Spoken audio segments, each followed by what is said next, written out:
ምንጊዜም ሚዲያ የዕለቱ ጉዳይ ከመጽሐፍት ገበታ ከአድማጮች መድረክ መስታወት የቅዳሜ ወጎችና የተወልደ እንግዳ መደበኛ ዝግጅቶቻችን ናቸው። 703 475 6309 ስልካችን ምንጊዜም ሚዲያ @gmail.com የኢሜል አድራሻችን ነው። ሰብስክራይብ በማድረግ ቤተሰብ ይሁኑ። ምንጊዜም ኢትዮጵያ።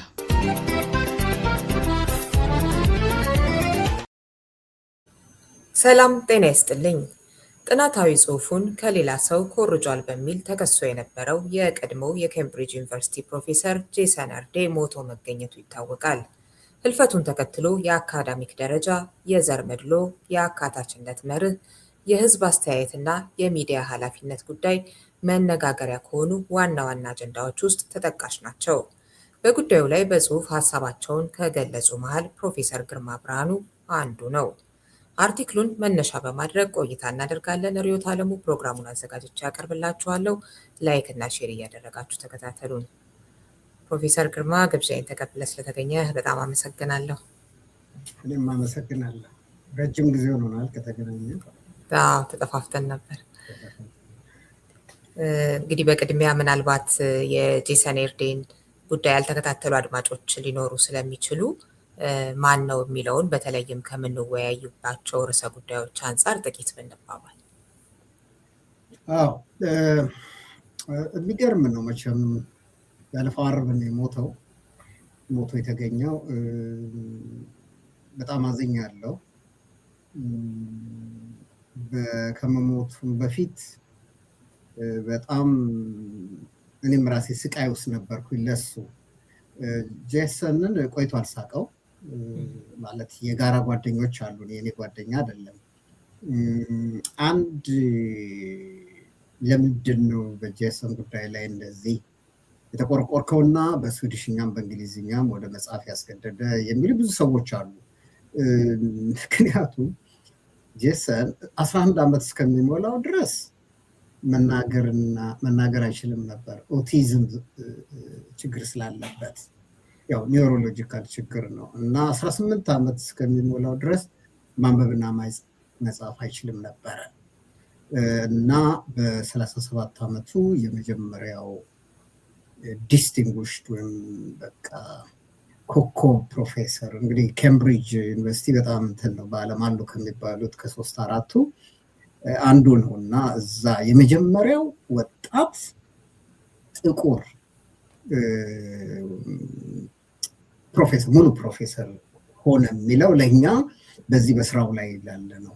በተለይ ያው እንደምታውቀው እኔ ልዩ ትምህርት ሙሉ ፕሮፌሰርነቴ በልዩ ትምህርት ማለት ያው እንግዲህ ኦቲዝም፣ ዲስሌክሲያ፣ ዲስካልኪል እና የመሳሰሉ ቱሬት ሲንድሮም፣ ማንበብና መጻፍ ችግር ያለባቸው፣ የስፒች ችግር ያለባቸው፣ የአፋሲያ አይነ ስውርነት፣ መስማት የተሳናቸው የምልሽ ብዙ ቦታዎች ዳስሻለሁኝ በህይወት ከኢትዮጵያ ጀምሮ እና ግን አሁን አጋጣሚ ኦቲዝም ላይ ትኩረት ሰጠዋለሁ። ምክንያቱም 3 ፒኤችዲ ተማሪዎች አሉ በኦቲዝም ላይ የሚሰሩ።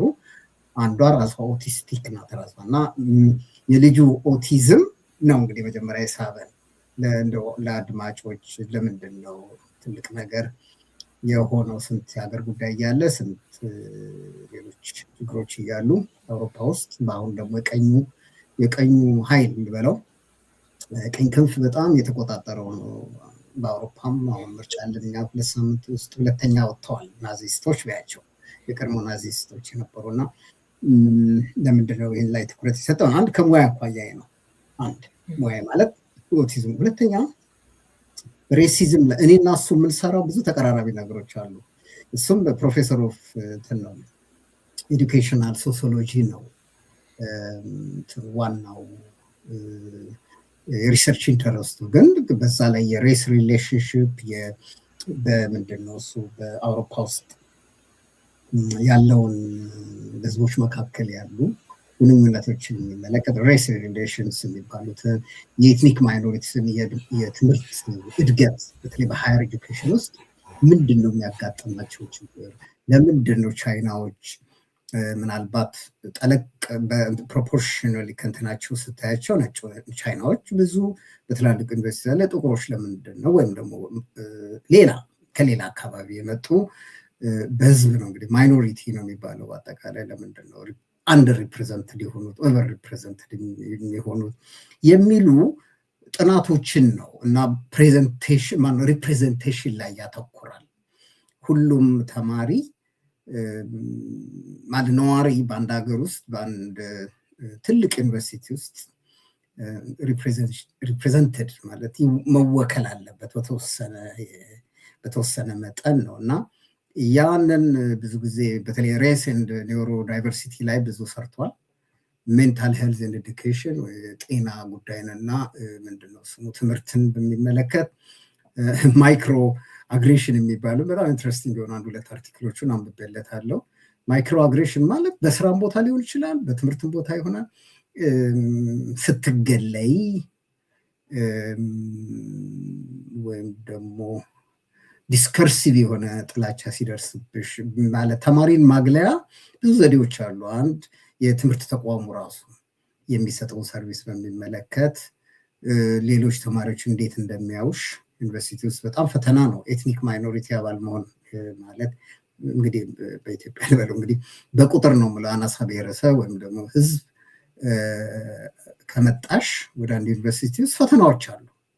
እሱን በተመለከተ ሰፋ አድርጎ ነው ይሄ ልጅ የሚሰራው እና ማነው ያልሽኝ እንዳልኩሽ በእንግዲህ 30 ሲሆኑ ነው አይደል የዛሬ 11 ዓመት ትክክል 2015 ላይ መስለኛል ዲግሪ አገኘ በሊቨርፑል ጆን ሙርስ ዩኒቨርሲቲ እና ወሬውን እንሰማለን። ምንድነው አንድ ኦቲስቲክ እስከ 18 ዓመት መጻፍ ያልቻለ ፒኤችዲ ሰራ። እንግዲህ በእኛው ይሄ ትልቅ ነገር ነው። እንሰበስበዋለን። ምንድነው ሰክሰሱ እንዴት አገኘው? የስፒች ቴራፒስቷ ወይም ሎጎፔድ እንለዋለን እዚህ ጥረት ነው ምናምን ነው እና ይገርምሽ የተለያዩ ዩኒቨርሲቲዎች እንደ ዩኒቨርሲቲ ኦፍ እንግዲህ ፒኤችዲውን 30 ዓመት ሆኖ ነው የሰራው ልበላው የዛሬ 11 ዓመት። ከዛ የተለያዩ ዩኒቨርሲቲዎች ገብቷል እንደ ዩኒቨርሲቲ ኦፍ ግላስኮ፣ ዩኒቨርሲቲ ኦፍ አንድ ይታወቃል ማን ነበር የሚባለው የዩኒቨርሲቲ ኦፍ ዋርዊክ ፕሮናንሴሽኑን ትክክል ላይ ወሰን በጣም ምርጥ የሆነ እነሱ ናቸው የቀጠሩት። ቢያንስ 4 ዩኒቨርሲቲዎች ፒኤችዲን ከያዘ በኋላ 5 ዩኒቨርሲቲዎች ጋር ሰርቷል። እነዚህ ሁሉ ዩኒቨርሲቲዎች ብቃት አለው ኢንትረስቲንግ ነው ብለው ነው የቀጠሩት። ይሄን ባክግራውንዱን ለመስጠት ያህል ደግሞ በጣም ካይንድ ነው። የጋራ ጓደኞች የሚሉት በጣም ንግግር ይችላል። ስስ ነው ማለት እንትን ነው ቨልነራብል አይነት ነው የሚባለው በአማርኛ በቀላሉ ሊጎዳ የሚችል አይነት ነገር ነው እና አሁን 2023 ነው የቀጠረው ኬምብሪጅ ዩኒቨርሲቲ። እንግዲህ ሌሎች ተወዳዳሪዎችም ነበሩ።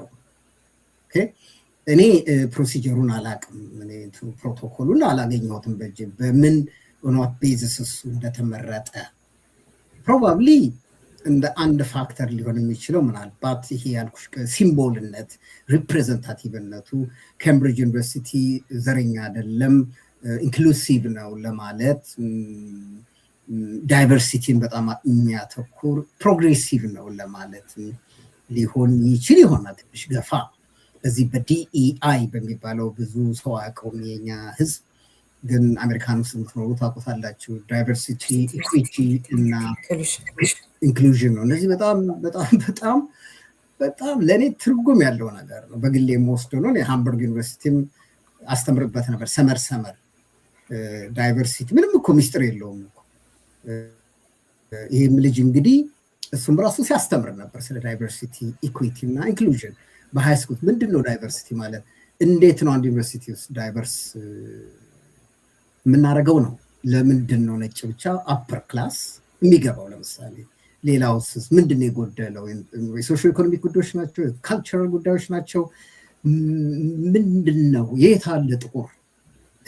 ምርጥ ጥቁር 20% ጥቁር ሆኖ አንድ ሀገር ውስጥ አንድ እንኳን በዛ ዩኒቨርሲቲ ውስጥ አለመኖር ያው ሁላችንንም ያሳስበናል። ይሄ ደግሞ እኔ የምሰራበት ነው።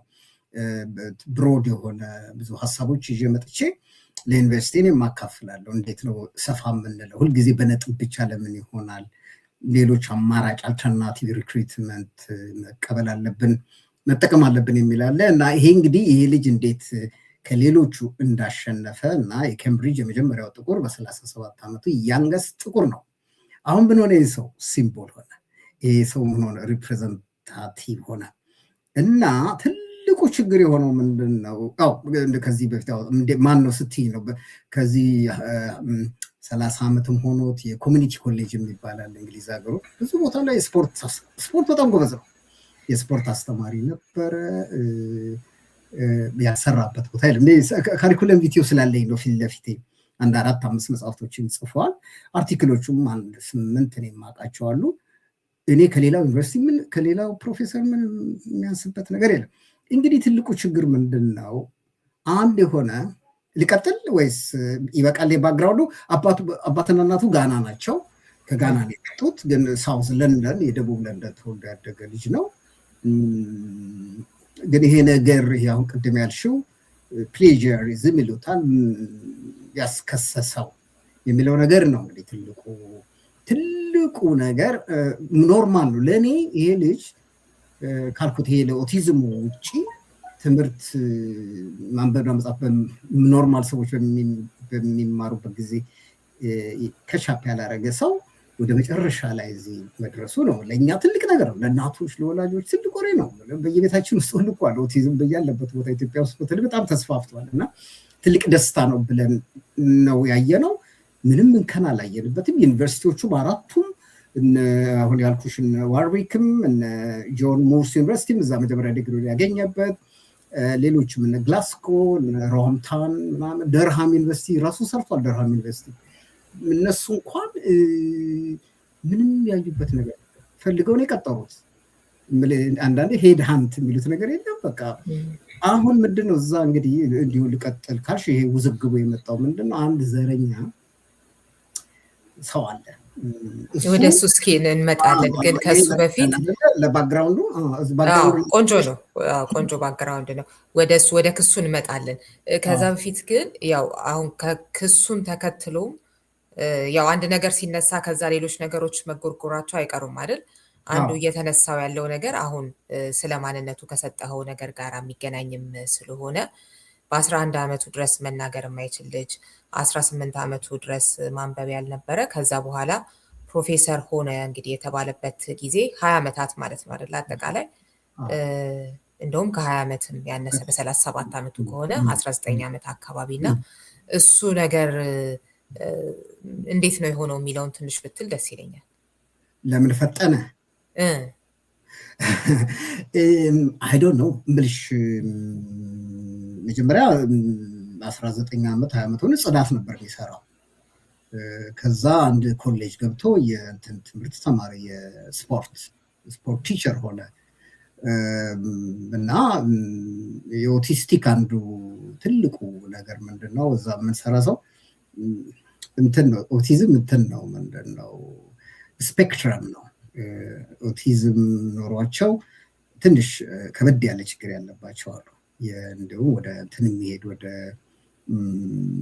ዴቨሎፕመንታል ዲዛቢሊቲስ ጋር ሊገናኝ ይችላል። ከአእምሮ እድገት ጋር ጎተት ሊል ይችላል። ያው ደግሞ ኦቲዝም ኖሯቸው ኤክሰፕሽናል የሆነ የሚገርም ድንቅ የሆነ ችሎታ ያላቸው ሰዎች አሉ። እኛም በሳይንሱ ዓለም ያሉ ሰዎች ግራ የሚገባቸው ምንድን ነው የዚህ ሰው ጭንቅላት? አንዳንድ ዩኒቨርሲቲዎች እኮ ፕሮፌሰሮች ሲቀጥሩ ኦቲስቲክ ባክግራውንድ ያለው ከሆነ ይመርጣሉ፣ ፎከስ ያደርጋሉ። ሃይፐር ፎከስ ነው ይሄ እንግዲህ አንዱ የሚለው ሃይፐር የሆነ ፎከስ አላቸው።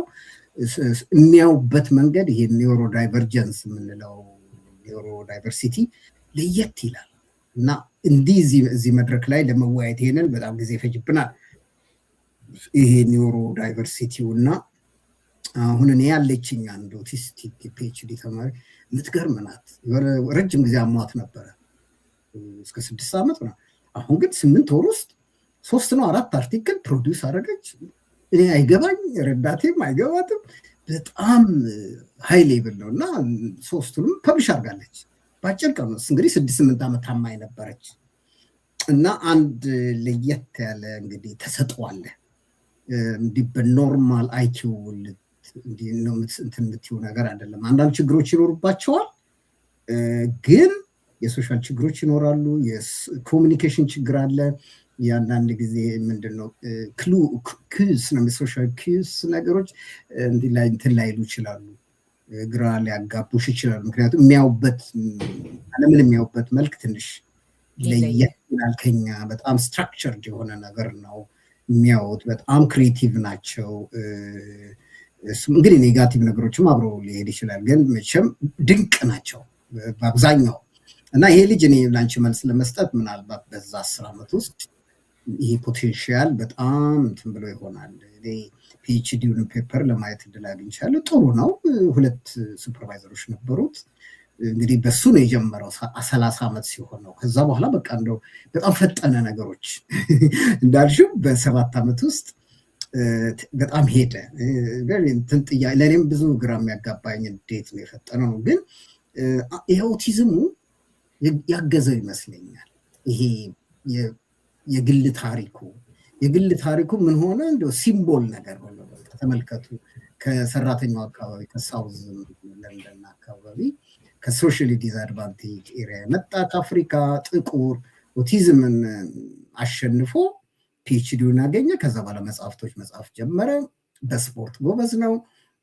እየላቀ መጣ። እንግዲህ ይሄ በ7 ዓመት ውስጥ እኔ እንዲሁም ያላሰብኩትን እንደ ታምር ነው የጻፋቸው መጽሐፍቶች ብዛትና ወረቀቶቹ። እንግዲህ ምንድነው አንዳንድ ነጮች የሚሉት ይህን ያህል ኦኬ ጥሩ ናቸው፣ ይህን ያህል ስታር ሊያደርገው አይገባም ነው።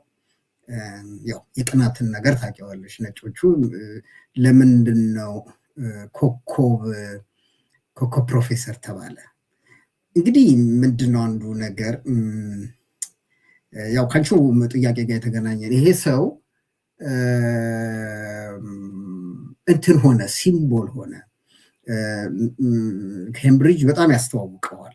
የተለያየ ዩኒቨርሲቲ እየሄደ ሌክቸር ያደርጋል። በጣም በቃ ለነሱ ልበለው ለንግዳቸው፣ ማርኬቲንጉ፣ ለኢሜጃቸው ለኬምብሪጅ በጣም ያው ታውቂያለሽ ኦክስፎርድ እና እንትን ከባድ ነው። እናንተ ጋር ሃርቫርድ ምናልባትም ስታንፎርድ እንደሚባሉት እና እንዲሁም እዛ ይሻላል። እዚህ እንግሊዝ ሀገር በጣም ከባዶች ናቸው እና በጣም ይሳሳሉ። ደግሞ እንግሊዞች ሌላ ሰው እንዲገባባቸው አይፈልጉም። ኬምብሪጅን እና እንደ ኦክስፎርድ የመሳሰለ ነገር እና ቅናት አለ። ለ3 ዓመት ተሰቃይቷል ልጁ። በኋላ ነው ሪፖርት የደረሰኝ። የተለያየ ይሄ አንድ ነገር ባለ ቁጥር ውሸቱን ማለት ነገር ይሄ እውነቱን አይመስልም አይደለም ነው የሚባል። ገና ራሱ እንትን ውስጥ ነው እሳት ውስጥ ነበረ ያለው። መመረጡ ራሱ ለዩኒቨርሲቲው ጥሩ ሆኖ ሳለ ለሱ ጥሩ አልነበረም በጤንነቱ ላይ። ምክንያቱም አንዱ ዩኒቨርሲቲ ትልቁ ችግር ምንድን ነው? አሁን እኔ እስከማውቀው ድረስ ረጅም ጊዜ ብቸኛ እንትነኛው ኢትዮጵያዊ ልበል እንግዲህ ጥቁር በዩኒቨርሲቲ ውስጥ እና በዚህ ደረጃ ማለት ነው። ግን አንዲት ስህተት ብሰራ ምን ያህል ነው ዩኒቨርሲቲው እኔ እዛ በመሆኔ ደስተኛ ነው። ለዚህ ለዳይቨርሲቲያቸው፣ ለዚህ ለኢኩዊቲ ለሚባለው ለኢንክሉዥን ይኸው ተመልከቱት ይላሉ። ግን እኔ በአፈርማቲቭ አክሽን አይደለም የገባሁት፣ በእንትን ነው ፕሮሞትድ ሆኜ ነው። እና ግን አንድ አደጋ ቢደርስ አንድ ስህተት ሰርቷል ቢባል በጣም ነው የምመታው፣ በጣም ነው የምቀጠቀጠው። ይሄ ነው ዋናው ነጥብ። እንግዲህ ወደኋላ የምትመጭበት ጥያቄ ላይ የሚያሸጋግረን ምንድነው ሁላችንም እኩል እንወገዛለን በሚዲያውም በሌሎችም ተቋሞች የሚለው ነገር ነው እንግዲህ እኔን ያሳዘነኝ። ምክንያቱም አጠፋ የተባለው ጋር ልንነጋገር ይችላል። እኔ እስካሁን ኮንፈርምድ የሆነ ያጠፋው ነገር አላይ። ያው ምርመራ ነው የተካሄደ። የመጀመሪያው ምርመራ ፕሌጂያር የሰውን ልክ አይደለ የሌላን ጽሁፍ እንደዘረፈ አይነት ነገር ነው። በአካዳሚክ ትልቅ ወንጀል ነው ማለት ትልቅ ወንጀል በጣም ግን ያን ያህል ሁላችንም ትናንሽ ስህተቶች እኮ እንሰራለን። አንዳንድ ጊዜ ሬፈረንስ ሚስ እናደርጋለን። የሰውን አይዲያ እንወስዳለን። በቂ የሆነ አክኖሌጅመንት ለዛ ለመጀመሪያው ጸሐፊ አንሰጥም እና አካዳሚክ ውስጥ የተለመደ ነው። ይሄንን እሱ እንግዲህ ወሰደ የተባለው የተወሰኑ ፍሬዞች ወይ ፓራግራፎች ከሆነች 2011 ዲፌንድ ካረገች ሰው ነው። እሷ ምንም አላለችም በዚህ ጉዳይ ላይ ግን ይሄ ሌላ ሰው ነው እንመጣበታለን ያልኩሽ። በጣም የሚያሳዝነኝ ነገር እሱ ነው። ይሄ እግዚአብሔር ይስጥሽ ናታን ነው። ናታን ኮፍናስ ልቀጥል። ናታን ጋኔል ነው፣ ይቅርታ በጣም መጥፎ ሰው ነው። እውነት ለመናገር በሚዲያ ላይ ይህን ቋንቋ ልጠቀምበት አይገባ ይሆን እኔ ምክንያቱም በጣም ይሄ የሬስ ጉዳይ ከልጅነቴ ጀምሮ ነው። በሃየር ኤጁኬሽን ሬስ ዲፈረንስ ኢንቴሊጀንስ በሚለው ብዙ ሰርቼበታለሁ እና አለ ወይ የለውም የምልሽ ምንድን ነው በዘር በአይኪው ቴስት ከሄድሽ ጥቁርና ነጭን ኒውዮርክ ውስጥ 100 ልጆች ወስደሽ ነጭ እንደገና ከመቶዎች ጥቁሮች ጋር ብታነጻጽሪ በማያወላውል ሁኔታ የነጮች ከፍ ይላል። የጥቁሮቹ ብዙ ጊዜ 80 ሊገባ ይችላል፣ 78 ወይ 90፣ የነጮች 110 ሊገባ ይችላል። ዝም ራፍሊ ነው የምናገረው። ይሄ ምንም የሚደንቅ ነገር አይደለም። ከሶሾ ኢኮኖሚክ ፋክተሮች ጋር የተገናኙ ነገር ናቸው። ግን ሬሲስት የሆኑ ወይም ደግሞ ሬሲስት ላለማለት ሬስ ሪያሊስት የሚባል አባባል አለ። ሬስ ኢዝ ሪል እና ጥቁሮች ዝቅተኛ አእምሮ አላቸው። ይሄም ሰው የሚለው እሱን ነው። ኢንፌሪየር ናቸው። ያ ደግሞ ጄኔቲክ ኮምፖነንት አለው። ሰብስታንሻሊ ጄኔቲክ ነው እስከ 80-90 እና በየትኛውም ዩኒቨርሲቲዎች ጥቁር ማታይበት በከፍተኛ ቦታ እንዲሁም የገቡትም ራሳቸው በዚህ በዲኢአይ ወይም ደግሞ በሌላ በአፈርማቲቭ አክሽን ባይሆን አንድ ሃርቫርድ ውስጥ አንድ ጥቁር አታገኙም የሚል በጣም የተሳሳተ አመለካከት ያለው ሰው ነው። የሚያጠናው ሄሬዲተሪ ነው እንግዲህ ፊሎሶፊ ኦፍ ሳይንስ ይላል እና ፊሎሶፊ ኦፍ ባዮሎጂ ፊሎሶፊ ኦፍ ኤቲክስ ነው። ቅርብ ጊዜ የተመረቀ እኮ ነው። 2000 ስንት ነው አካቸው 15 ምናምን 16 ይሆን አላውቅም። ወይም እንደው ብዙ እኮ ኤክስፒሪየንስ የለውም ይሄ ሰው። እንትን ብቻ ነው ኒውሱን ራሱን ይሄ በጣም ሴንሲቲቭ የሆነ ቦታ ላይ እንዴት ነው አንድ ሰው ሲነግረኝ በቀደም ዕለት አንድ ሰው አቅም ከሌለው እግር ኳስ ላይ አለ ደካማ ስፖርተኛ እግር ኳስ ተጫዋች ከሆነ መታወቅ ሲፈልግ በጣም ታዋቂ የሆነውን እግር ኳስ ተጫዋች ይረግጠዋል እና ከጨዋታ በቀይ ያባርሩታል። እና አንድ ለጥሩ ምሳሌ ናት ለነገሩና የሚወዳደር አይደለም። አሁን እንግዲህ ይሄ ሰው ማን ነው? ማን ነው? ናታን ኮፍናስ ቆይ ስንት ላይ ነው? 2021 በነገራችን ላይ ቅድም ተሳስቻለሁ። 2021 ከኦክስፎርድ ነው ፒኤችዲ እንግዲህ ጁኒየር እኮ ነው እና 2016 ነው አይደለ ማስተርሱን ከኬምብሪጅ ያገኘው። ከዛ ቆየ ከኮሎምቢያ ይመስለኛል ቢኤውን አግኝተዋል 2011። ይሄን በአካዳሚክ ህይወቱ ብዙም ሲቪል ስላለኝ ነው ይሄን ያህል ጥበብነት የለውም። ግን እንዴት ገባ ነው አሁን ይሄ ሰው የአሜሪካዊ ነው። ናታን ኮፍናስ የቺካጎ ልጅ ነው። እንዴት ኬምብሪጅ መጣ ነው? በፖስት ዶክነት እኮ ነው፣ በስራ ተቀጥሮ ሳይሆን ፖስት ዶክ የሚሉት አለ። ከፖስት ዶክ ከዶክትሬት በኋላ እንደ ሪሰርች አሶሲዬሽን ሆኖ መስራት ማለት ነው።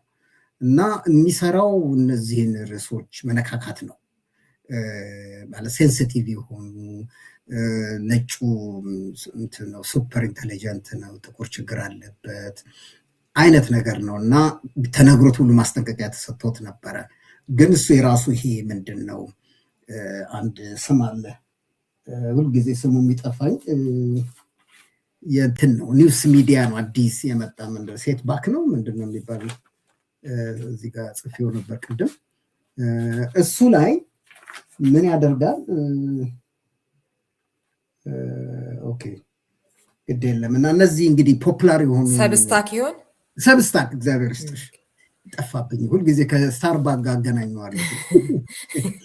እና አንድ ኢንተራክቲቭ የሆነ ሚዲያ አውትሌት ነው ፖፑላር ሳይንስ ሲሆኑ የምንላቸው ፖፑላር አርቲክልስ ነው። እዛ ላይ ነው ብዙ የጻፈው። እንትኑን ስመለከተው 15 16 እዛ ሁሉም ከዘር ጋር የተገናኘ ከሞራል ጋር የተገናኘ ከኤቲክስ ጋር የተገናኘ ፊሎሶፊ ነው።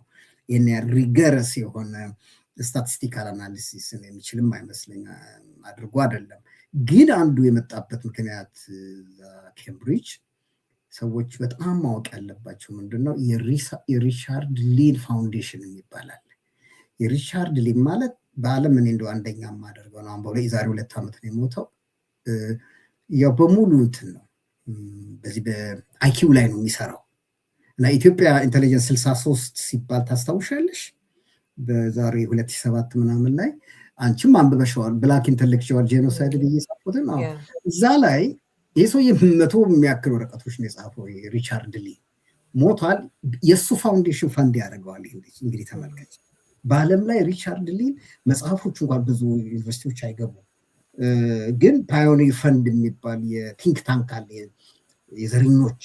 አሁን እንደውም አድማጬን እንደው እንዲያውቀው የሚፈልገው ሁሉ ነገር እዚህ የምንኖር በቀላል ሁኔታ ላይ አይደለም ያለው። ይሄ የራይት ዊንጉ እኛን የማሳነስ ጥቁር አናሳ ነው ጭንቅላቱ የሚለው እንደ ሳይንስ እያደረጉ ያጠናሉ። ይሄ ድሮ የዛሬ 200 ዓመት የነበረ ነው። ግን ብቅ ይላል፣ ጥልቅ ይላል። ይሄ ምንድን ነው የሆነ ባዮሎጂካል ጊዜ አሁን ከሁለተኛው ዓለም ጦርነት በኋላ ለ20 ዓመት ተንፍሰን ነበረ። ምክንያቱም ሶሻሊስት ሶቪየት ዩኒየን ይቃወማል ይሄንን አይኪው ቴስት የሚባለውን ነገር እና 69 ላይ ነው አሜሪካኖች ጀመሩ። አንድ አርተር ጀምስ አርተር ነው ምናምን ነገር የሚባል እሱ ነው በቃ ይህንን ነገር አመጣ። ከ69 ጀምሮ በየ3 ዓመቱ በየ5 ዓመቱ ብቅ ጥልቅ እያሉ ትልቁ እንደው የታሪክ ነገር ሆኖ ማወቅ ስላለ ዘቤከር የሚባል መጽሐፍ ይወጣል 94 እሱ ነው በቃ በጣም አደገኛ ሪቻርድ ሄንሰን እና ቻርልስ ሞር የሚባሉ የጻፉት 850 ገጽ። እኔ ቢትዊን ላይንስ አንብቤዋለሁ መጽሐፍ እና እጅግ ይሰብርሻል። ደግሞ ያን ወጣት ነበርኩ። ዋት እኛ ጥቁሮች ኦኬ በሶሾ ኢኮኖሚክ ችግር ምክንያት፣ በኒውትሪሽን ችግር ምክንያት፣ በባህል ጉዳይ ምክንያት፣ የትምህርት እጥረት ምክንያት ዝቅ ልንል እንችላለን። በውጤት እንዴ ዘራችሁ ነው እኮ ነው የሚሉን እኮ። እና ይሄ ሰው የሪቻርድ ሊን እና ታቱ ባናሃንን የጻፉት አይኪው ወይም ዌልዝ ኦፍ ኔሽን በጣም ኢንትረስቲንግ የሆነ ነው። እሱን ነው እኔ እንደው ያኔ የቀጠቀጥኩት በገባኝ ያህል። እዛ ላይ ምንድን ነው የኢትዮጵያ አይኪው ናሽናል አቨሬጅ አይኪው 63 ብለው ጽፈዋል። የ170 ሀገሮችን ሰብስበው ከየት ነው ያገኛችሁት ብዬ ጎርጎሬ መጽሐፉ እንግዲህ እንዳልኩሽ አይሸጥም እዚህ ላይብረሪዎች። ከሌላ ከስቶክሆልም ላይብረሪ አካዳሚክ የሆነ ሮያል አካዳሚ አስመጣው። ሳየው ያ 63 ከእስራኤል ነው የመጣው። ከእስራኤል ከኢትዮጵያ ይሁዳኖች ሪፕሬዘንታቲቭ ምን ያደርጋሉ? እነሱ አይደሉም ቴስት ያደርጉ 500 የሚሆኑ 89 ላይ የ15 ዓመት የኢትዮጵያ በድሮ ምንድነው ቤተ እስራኤሎች ልጆች እንትን ያደርጓቸዋል። ይሄ ምንድነው ሬቨን ማትሪክስ ቴስት የሚባላል። ይሄ ጂኦሜትሪክ እንትኖች ናቸው እነዚህ ፎርሙላዎች ምናምን ነው። ደግሞ ብዙዎቹ እነዚህ 500 ውስጥ ብዙዎቹ መደበኛ ትምህርት አልተማሩም። ከገጠር ነው ቀጥታ የመጡት ከጎንደር። ማንም ሰው አይኪውን ጥሩ አድርጎች ለመመለስ እንትን ውስጥ መኖር አለብሽ ከተማ ውስጥ። ይሄ እንትን ነው ካርፔንተርድ ሶሳይቲ ነው የአይኪው ቴስትን በቀላሉ ሊመልስ የሚችለው። እና እነዚህን የጠይቋቸውና እንግዲህ አቨሬጅ ሲሰሩ 63 ሆነ። የይሁዲው ነጩ 103 ነው ወይም 98 እስከ 103 ሆነ። እና ምን ጀመረ? የሆኑ 2 ፕሮፌሰሮች ናቸው። ይሄ የእንትን ነው ምንድን ነው ኢትዮጵያን ጂውስ የኢትዮጵያ ይሁዳውያን ሜንታሊ በ4 ዓመት ዲሌይድ ናቸው ከነጩ ጋር ያለ ያችን ፒክ ያደረጉልሽና ያ እንግዲህ ሪፕሬዘንታቲቭ አይደለም ለ100 ሚሊዮን ልታስቀምጫል።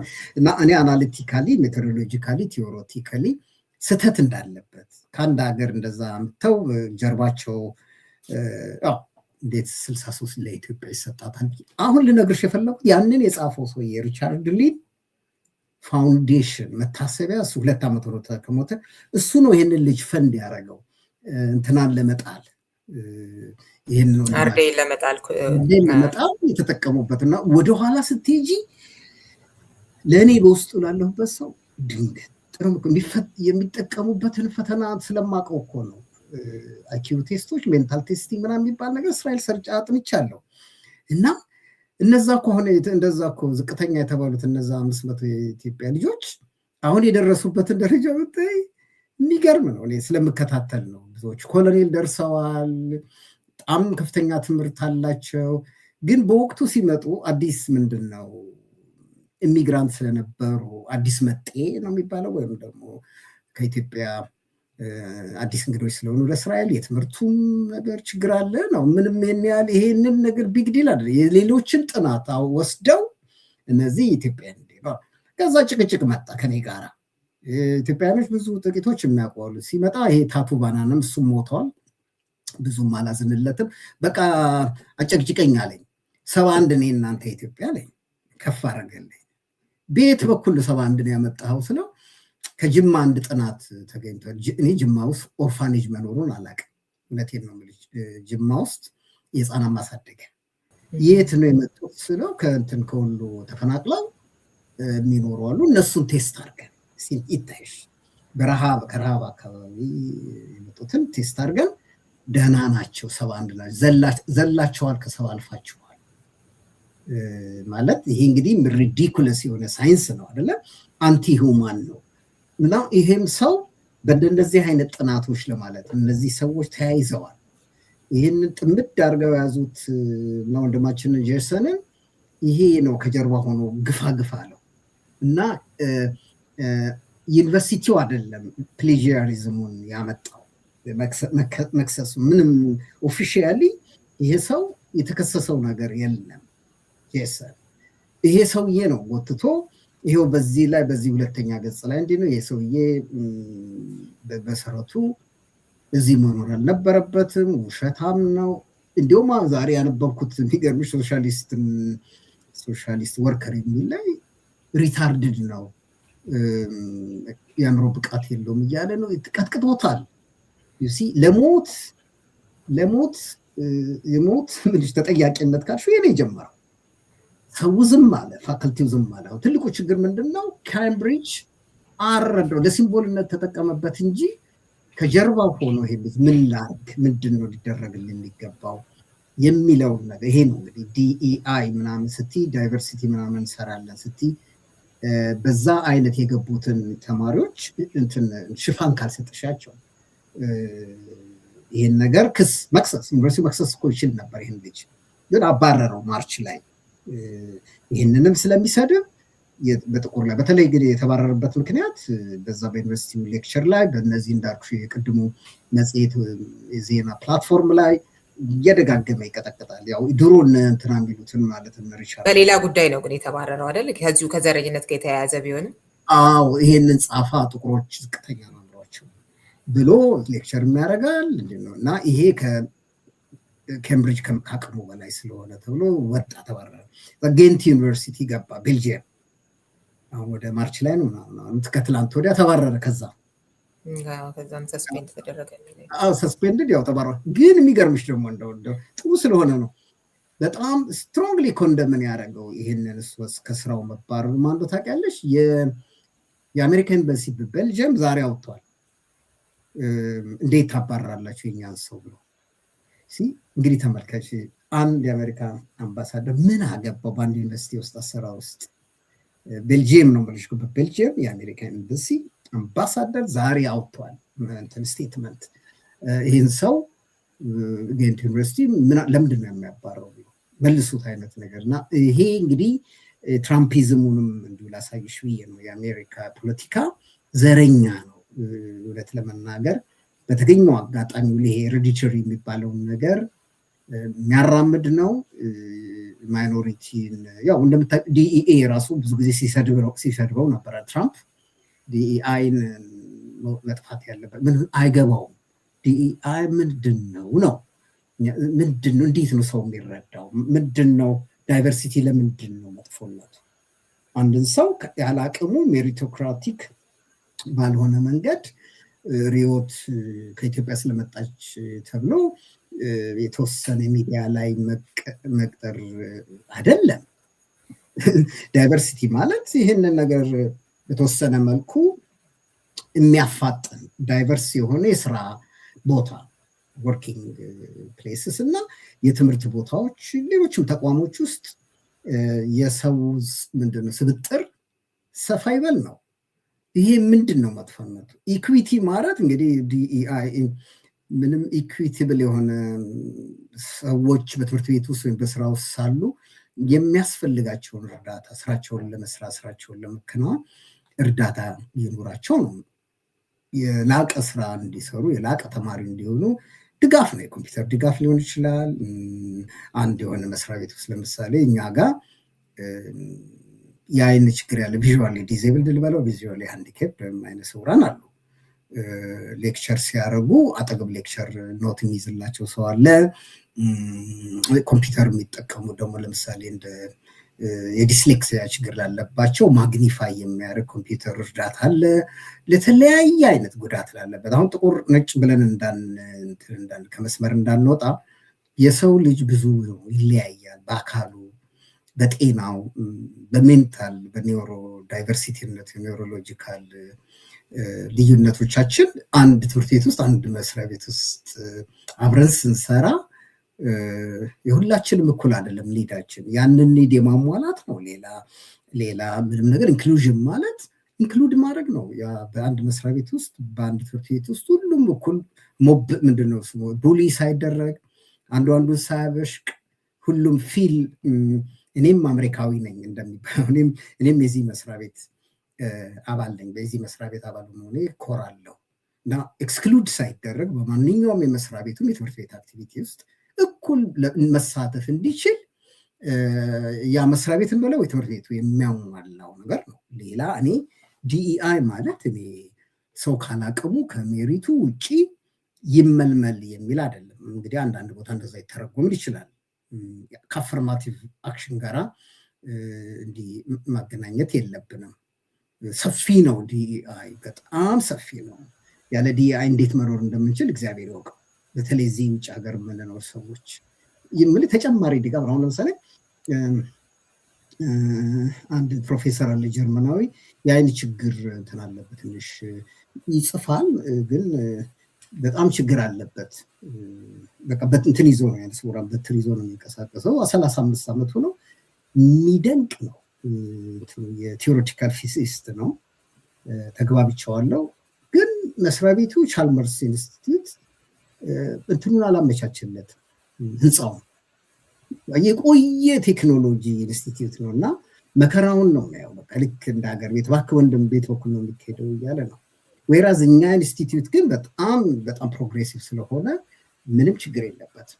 ሁሉ ነገር አክሰሰብል ነው። በቃ ባጭሩ አክሰሰብል ነው። የመስሪያ ቤትም ቤተክርስቲያን ማንኛውም ማህበራዊ ስፍራዎች፣ የህዝብ መገልገያዎች ለማንኛውም ህብረተሰብ፣ ለትልቁም፣ ለወፍራሙም፣ ለአጭሩም፣ ለረዥሙም፣ ለሃንዲካፑም፣ መስማት ለተሳነው፣ ማየት ለማይችለው አክሰሰብል የመሆን ማለት ነው ዲኢአይ። ረዘምኩት? አይ ቆንጆ ነው። ምን ትዝ አለኝ እንደሱ ስትል ቻርሊ ከርክ እንደዚሁ ከዚህ ጋር በተያያዘ ሲወቀስ ነበር። ዲኢአይን ከሚወቅሱት አንዱ ነበር እና ጥቁር ፓይለት ካየ ስጋት እንደሚገባው ኳሊፋይ ይሆን እንዲህ አይነት ስጋት እንደሚገባው ያው ይሄም በዲኢአይ የተነሳ እንደሆነ ተናግሯል በሚል የነበረውን ነገር እናስታውሳለን። እና ከሞቱም በኋላ እሱ ንግግሩ እየተጠቀሰ የነበረውን ያው እርግማንና አይልክ ነው እንደዚህ የሚለውን ነገር በጣም አነጋጋሪ ነገር ይመስለኛል አይደለ? አንዱ ጉዳይ ከጄሰን አርዴይ ሞት ጋር ተያይዞ እየተነሳ ያለው እንዳልከው የዚህ አካታችነት፣ የፍትሃዊነት እና የብዝሃነት ጉዳይ ነው እና እዛ ውስጥ ግን እንትን የለም የሆነ ማለት ሁሉንም ልንጥለው እንችላለን። ልክ ነው። በጣም ብዙ ብቃት ያላቸው ሰዎች ነገር ግን ወደኋላ ከቀሩ አካባቢዎች በመምጣታቸው ምክንያት ወደኋላ ቀርተው እንዳይቀሩ የሚያደርግ አይነት እድሎችን ከማመቻቸትም አንጻር ሊጠቅም ይችላል። በሌላ በኩል ደግሞ ይሄ የአፈርማቲቭ አክሽን አይደለም ያልከው ነገር አለና እሱን ነገርም የመጠቀም ነገሩና ማለት ብቃት የሌላቸውን ሰዎች የማይገባቸው ቦታ ላይ የማስቀመጥ ነገርስ አይኖረውም? እንደሱ አይነት ስህተቶች አይሰሩም? እውነቱን ገብቶኛል የምትይው እኔ በማየው ዳታ አፈርማቲቭ አክሽን ራሱ 30 ዓመት አጥንቼዋለሁ። ምንም ይሄን ያህል ብቃት የሌላቸው እንትኖች ምልምሎች ልበላቸው ትንሽ ነው እኮ ዲያውም እኮ አፈርማቲቭ አክሽን እኮ ትንሽ ነው የሚቀንስልሽ ነጥብ። እና ዋናው ይህንን ችግር ፈጣሪዎቹ ሊገቡ ያልቻሉ ተማሪዎች ናቸው። እንግዲህ እኔ እኮ የቀረውት ጥቁር እንትና ያላግባብ ስለያዙት ነው የሚለው ትልቅ ትርክት አለ፣ የውሸት ትርክት። እና እኛም ሀገር እዚህ ለመጀመሪያ ጊዜ ሞክር ነው ጆርናሊስት ትምህርት ቤት ነው ጆርናሊስቶችን የሚያሰለጥኑ ኡፕሳላ እና እስቲን ሞክር ብለው 2 አስገቡ። እነዚህ ሁለቱ አንዷ ኢራን ናት፣ አንዷ ኢራቅ ትሁን አላውቅም፣ ተወልደው ያደጉ ናቸው። እና የስዊድሽኛቸውን ሁኔታ አይተው መግቢያውን ትንሽ አሳነሱት። ትንሽ ነው እንግዲህ ይሄ ምንድነው ኤክስፐሪመንታል ብለው እኮ ነው። በኋላ በእኛ ህግ ደግሞ እንዲህ አይነት እንትን መኖር የለበትም፣ ልዩ ዲስክሪሚኔሽን የለም፣ በህጉ ክልክል ነው። ስዊድን በጣም የሚገርም ሀገር ነው። ሰውን ጉዳት አለበት ብለሽ ፖዚቲቭ ዲስክሪሚኔሽን የለም። እና ግን 2 ህጎች ግን የተዛባ አለ እና አስገቧቸው ትምህርት ጀምረው እያሉ 2 ያልገቡ አሉ ነጮች የዛው ሀገር ተወላጆች እና ክስ ጀመሩ እና የግድ ወደ ላይ መሄድ ነበረባቸው ከፍተኛው ፍርድ ቤት። እና ከፍተኛው ፍርድ ቤት ትክክል ናቸው አለ እና እነዛ ትምህርት የጀመሩትን አገለሏቸው እና ሌሎቹን አስገቧቸው። እንግዲህ ይሄ ነው በስዊድን ታሪክ ውስጥ የሚታወቀው። ያውም የመጀመሪያው መካከል ፍርድ ቤቱ ኢትስ ኦኬ ምንም አይደለም ምናምን ብሏል። እና ራሱ ስዊድን ውስጥ ትልቅ የሆነ ግጭት የፈጠረው ህጋችን ራሱ ክሊር አይደለም ነው። ግን በመሰረቱ አንድን ሰው ሌላውን የሚጎዳው ከሆነ ነው። እንግዲህ ስዊዲሾች በጣም ፌር ናቸው። እንትን አታርጊም አሁን እንደዚህ አይነት ግን ምን አረግን መሰለሽ አንዴ አሁን እንትን በዛብን ወደ 100 ከምናምን ሺህ ነው 80 ሺህ ነው ሲሪያኖች ልጆቹ ጎበዞች ናቸው ማቴማቲክስ የሚገርምሽ። ሲሪያኖች በጣም ነው ትምህርት ቤት ስታንዳርዳቸው እና በዚህ በስደት የመጡ ጊዜ 2015 16 በገፍ የመጡ ጊዜ አሁን አንዱ ምንድን ነበር የተደረገው ልጆቹ በሂሳብ ስንፈትናቸው ሲፈትኗቸው ጥሩ ውጤት አላቸው፣ ንቁ ናቸው 18 19 እንዲሁም ከስዊዲሾቹ በላይ ተምረዋል የዩኒቨርሲቲ ማትስ ያው የኢንጂነሪንግ ትምህርት ቤት ለመግባት እና ምን ተወሰነ አልተርናቲቭ ሪክሩትመንት እንትን ነው መንገድ ተብሎ በስዊዲሽኛ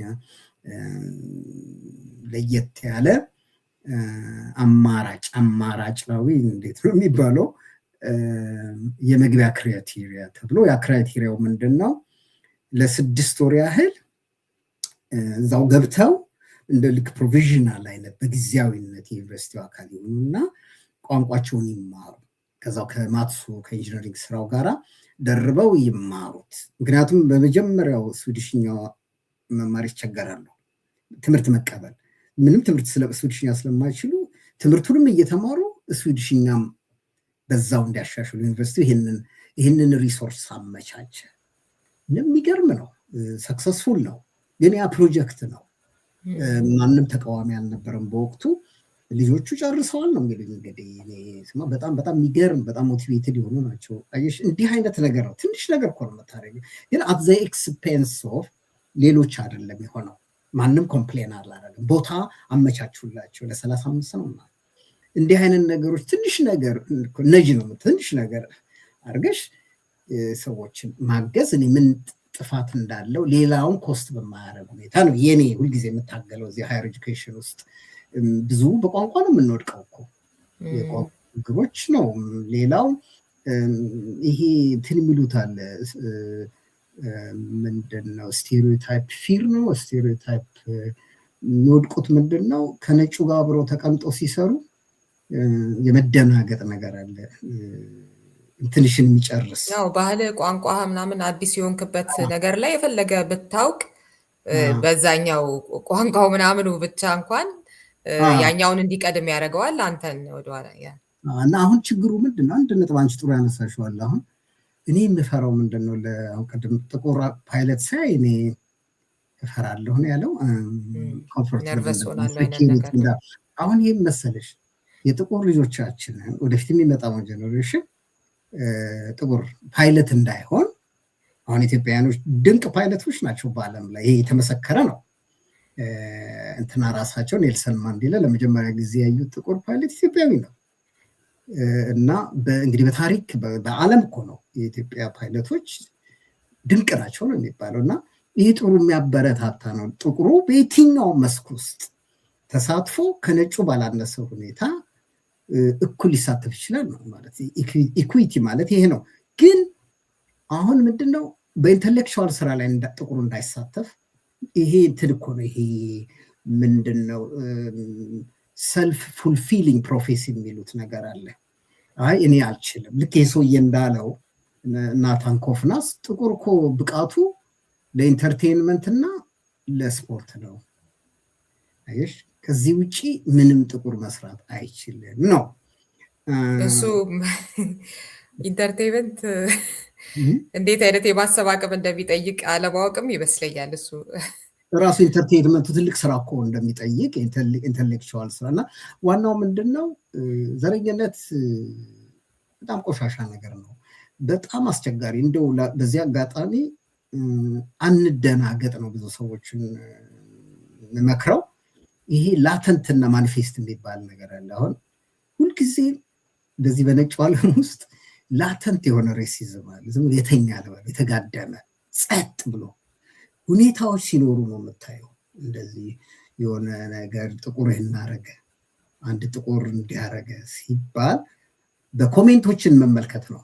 ኮሜንቶችን እዛ በመጽሔቱ ላይ በዌብሳይቱ ላይ እንዴት አይነት አስቀያሚ አስተያየቶች አሉ መሰለሽ። ቅድም ያልከው በተለይ አሁን እዚህም ትራምፕ እናንተም ጋር ደግሞ ተመሳሳይ የሆኑ አመራሮች እንግዲህ ወደ ስልጣን መምጣታቸውን ተከትሎ አውሮፓም ውስጥ ያው እየመጣ ያለ በጣም አሳፋሪም አስፈሪም የሆነ ሞገድ አለና ይሄ የዘረኝነት እሱ በራሱ እያመጣው ያለው ነገር አለ። እንደገና በጣም የሚያሳዝነው በጣም በብቃታቸው በልጠው ቦታዎችን የያዙ ሰዎች ሁሉ እንደዚህ ሊመደቡ ነው ገና ለገና ጥቁር ስለሆኑ። እንደዚህ ከአፈርማቲቭ አክሽን ምናምን ጋር በተያያዘ እንድንነጋገር እንችላለን። እኔም የተወሰነ ትንሽ እንትን የሚለኝ ነገር አለ ማለት ይገባል። ግን በብቃታቸው ራሱ የገቡ ሰዎች ሁሉ በተመሳሳይ የሚፈረጁበት አይነት ነገር። ሌላው ደግሞ አንዳንዱ ነገር አንዳንድ ሀገራት ሌሎች ሀገሮች ላይ ምን አድርገው ነው እነዛ ኋላ ቀሩ የተባሉ? ስለዚህ ካሳ የሚባልስ ነገር የለውም ወይ? አንደኛው ነገር እድል ማመቻቸት አይደለም ወይ ለነዛ ሀገራት ለሚመጡ ዜጎች? እንደዚህ ብዙ ማነጋገሪያ የሚሆን ነገር አለው ይመስለኛል የዚህ የጄሰን አርዴይ ጉዳይ እና አንተም በጽሁፍ የገለጽከው እኔ አጋጣሚ ያው የስዊዲሹን ነበር ያገኘሁት ወደ እንግሊዝኛ አስተርጉሜ ነው እና እንዴት አንድ ሰው ሲምቦል ሲሆን ያለውን ነገር በዝርዝር ነው የሄድክበት እንደ ሲምቦል ሲታሰብ እና ጥሩ የሚመስል ነገር አለው አይደል? ብዙ ጊዜ እንደ ምልክት መታየት ግን ጥሩ የሚሆነው መቼ ነው የማይሆነው መቼ ነው የሚለውንም ያሳየህበት እና እንደገና አንዳንዴም ሁሉን ነገርህን አንድ ነገር ብቻ አድርጎ ሰዎች እንዲመለከቱት የሚያደርገውንም ልክ ያልሆነ ነገርም የተቸበት ነውና ልክ ነው። አንድ ሰው በጣም ብዙ ነገር ነው፣ ግን እንደ ምልክት እንደሆነ ነገር እንደ ምልክት ሲወሰድ እዛች ነገር ውስጥ ብቻ ይቀነበባል። ህይወቱ ሞቱም አሁን በጄሰን አርዴይ እንደ ምልክት የሆነበትን አይነቱን ነገር አልቻለውም። እኔ ሊንቺንግ ነው የምለው።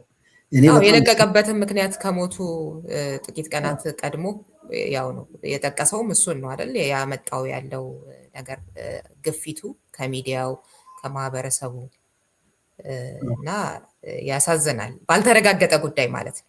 ገና ምርመራ ላይ ማለት ነው። ገና አንደኛውን ክሊር ዶኗል። ምንም እንደዚህ ፕሌጂያሪዝም ነው የሚባል አይደለም። መጀመሪያው ሰውየው አየ ከጀርባው ብዙ ራይት ዊንግ ሀብታሞች አሉ እና በጣም ናታን ኮፍናስ ገፋው ይሄንን ነገር።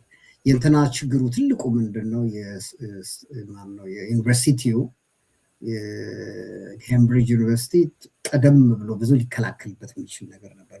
ወደፊት ምንድነው ከምንማረው አንዱ ምንድነው እንዴት እነዚህ እንትኖች ሰው መግደል እንደሚችሉ ነው።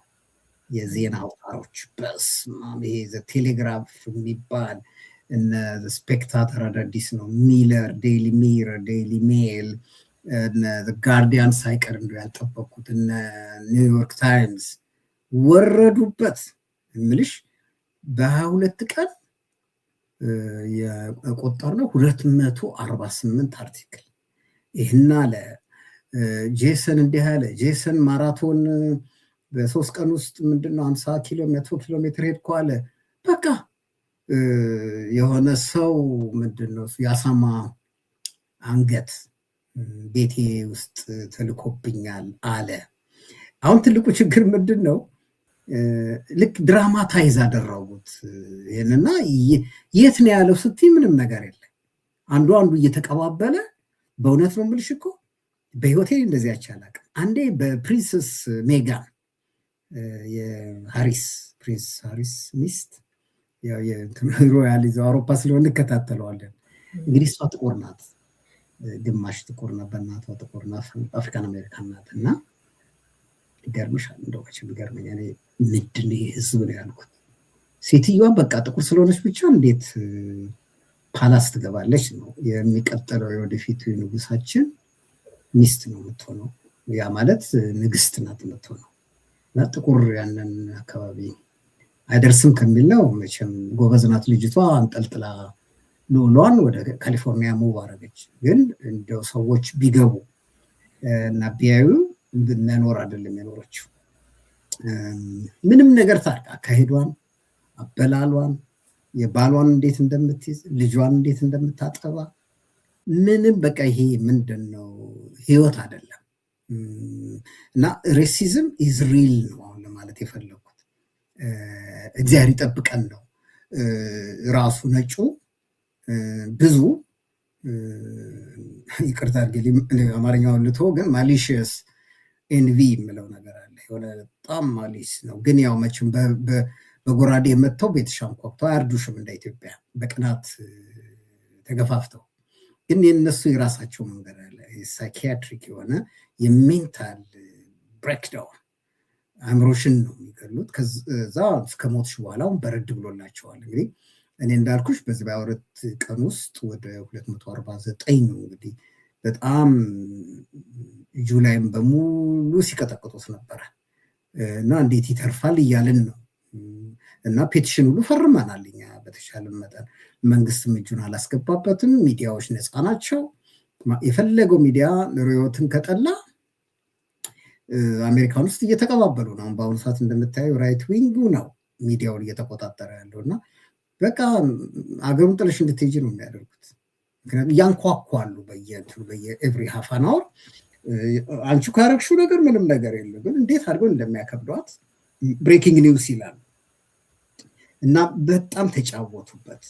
ጥቁሮችም አንዳንድ ደካማ ጥቁር አለ ለንደን ውስጥ ሚስ አንደርስታንድ ያደረጉ በወቅቱ ሊያግዙት ሞክሬያለሁ እኔ። ኧረ እባካችሁ ምንድን ነው እሱ የሆነ ተሰብስባችሁ ሰልፍ አድርጉ። ይሄ አክቲቪዝም አሁን ትልቁ ችግራችን እኮ እንዴት ነው የምንኖረው?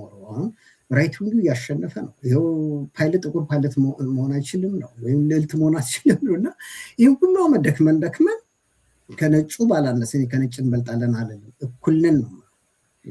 የኔ ተማሪዎች ነጮች ናቸው በሙሉ። ምንም እንኳን ከነሱ እኩል አልፌ እነሱን ማስተማር እነሱ በዲኢ አይደለም የገባሁት እና አውቀዋለሁ እንዳለ እንትን አይደለሁኝም። አለዛ ለምን ያስቀምጡኛል እዛ መስሪያ ቤት? እና አሁን በዚህ ሰዓት ላይ እኔ አንድ ስህተት ብሰራ እየተሳቀቅኩ ነው የምኖረው። ማለት ስህተት ስላለ መግባት አንድ ጥቁርና አንድ ነጭ አንድ ተመሳሳይ ስህተት ቢሰራ የጥቁሩ የሚታየው ለምንድነው ያን ስህተት ሰራ ተብሎ ነው፣ የነጩ እንዴት ነው የሚታየው የሚለው እሱን ከእንግሊዝ ውስጥ እኮ አለ። አሁን 3 አሉ እኮ 3 የተመሰከረባቸው ኮንፈርምድ የሆነ 3 ፕሮፌሰሮች አሉ በፕሌጂያሪዝም። አልተባረሩ ሪዛይን አላረጉ። የሶስቱም ፎቶግራፍ ወጥቷል እኮ ሚዲያ ላይ። እና እንደ ዋናው ነገር ከማይኖሪቲ ግሩፕ ከመጣሽ ሴት ከሆንሽ ደግሞ ሴትም እኮ መከራዋን ነው የምታየው። እንደው ሁለቱን እንነጋገር ካልን ሴቶች ላይ ዲማንዱ ከባድ ነው። ብዙ ቦታ ይቻለሁኝ። ይሄ ወንድ ቢሆን አሁን እንደዚህ ይደረጋል ወይ? ሴት በሆኗ ነው መቀለጃ። በቃ እቺ በቃ ክራይቴሪያው ብዙ ነው። ሴት ላይ እንትኗን ተመልከት፣ አይኗን ተመልከታት። እቺማ እንዲህ ናት። በጣም አጸያፊ የሆነ ኋላ ቀር የሆነ ቋንቋ ነው የሚጠቀመው ህዝቡ። ነጩ ነው ፕሪዶሚናንት ይሄ እና ይሄ ቅድም ያልኩሽ ይሄ ላተንት የሚባለው ነገር ተመችቶን የኖርን ይመስለናል። ከፈረንጆቹ ባላነሰ ቤት ውስጥ እንኖራለን፣ መኪና እንነዳለን። ግን ሁልጊዜ በእንትን ነው በቀጭን መስመር ላይ ነው እየተጓዘን ያለ ነው። መቼም ከኢትዮጵያ ማሻል የለም ብለን ነው እንጂ በጣም ተመችቶን አይደለም። እንደ ሀገርሽ ለመሆን ሙሉ ለሙሉ አሁን ስዊድን የኔ ሀገር ነው ዜጋ ነኝ ብዬ በጣም እጅግ ለመኩራራት ያስቸግራል። ግን ምንድነው የኔ አንድ ተልእኮ ምንድነው በዚህ እድሜ ማንኛውም ጥቁር ከየትም አካባቢ ምጣ እኔ የምሰራውን መስራት ይችላል። ማንኛውም ጥቁር፣ ማንኛውም አረቡ፣ ምንም የውጭ ዜጋ ማነው ቻይና ብቻ ነው ማነው አቅም አለው ያለው ወይም ኤሽያዎች፣ አፍሪካው ነው እንግዲህ ብዙ ጊዜ የምንበደለው እና የኢትዮጵያ ልጆችን መክራለሁ። ምንም እንዲሁም እንደምታውቂው በአሜሪካ ከትን ነው መሰለኝ ከኢራን ቀጥሎ ነን እኛ ኢትዮጵያኖች እንትን ነው ኦቨር ሪፕሬዘንትድ ነን በትላላቅ ዩኒቨርሲቲዎች ውስጥ የኢትዮጵያውያኖች እና ይህን ያውቁታል እኮ። ግን ይሄ ዘረኛው በጣም በቅናት ነው እንግዲህ አንዱ መቼም እንደሚታወቀው። ሁለተኛ ጥላቻ ነው። ፕሬጁዲስ ከባድ ነገር እኮ ነው። እንግዲህ በባህላቸው እንደዛ ነው ሲነገራቸው የኖረው። አሁንም በፕሪስኩል ላይ የሚማሩትን ቼክ ማድረግ ነው። አሁን በአጸደ ህጻናት ላይ ምንድን ነው እነዚህ ነጮችን የሚያስተምሯቸው? እና ይሄ ራሳቸው ካሪኩለማቸው መለወጥ አለባቸው። ምንም የፖለቲካም ቢሆን ብዙም ነጮች ይህንን ካምፔናውን የጄሰንን ያገዙም ቢሆንም ግን በጣም የሚያስፈራ ነው። ሳይኮሎጂካሊ ብዙውን ጥቁር አሸማቀውታል። መፍራት እንዳሉት በቃ ኢንተርቴንመንትና ወደ ስፖርቱ እንሄድ ወይ ምንም በቃ ልናነብ አልቻልንም ነው እንግዲህ። ደህና ጥሩ ሄደን ነበር በዚህ 50 ዓመት ውስጥ ብዙ ለውጦች አሉ። ምልሽ ቀላል አይደለም። በተለይ እንግሊዝ ሀገር እንደ አሜሪካ ነጭ ማግባት በጣም ከባድ ነው። ለአንድ ጥቁር ነጭ ሴት እስከ 75 76 በጣም በጣም በጣም ከባድ ነው። አቢውዝድ ትደረጊያለሽ መንገድ ላይ የሚያከራይሽ የለም። እኛ በመከራ እየኖርን ያለን ሰዎች ነን።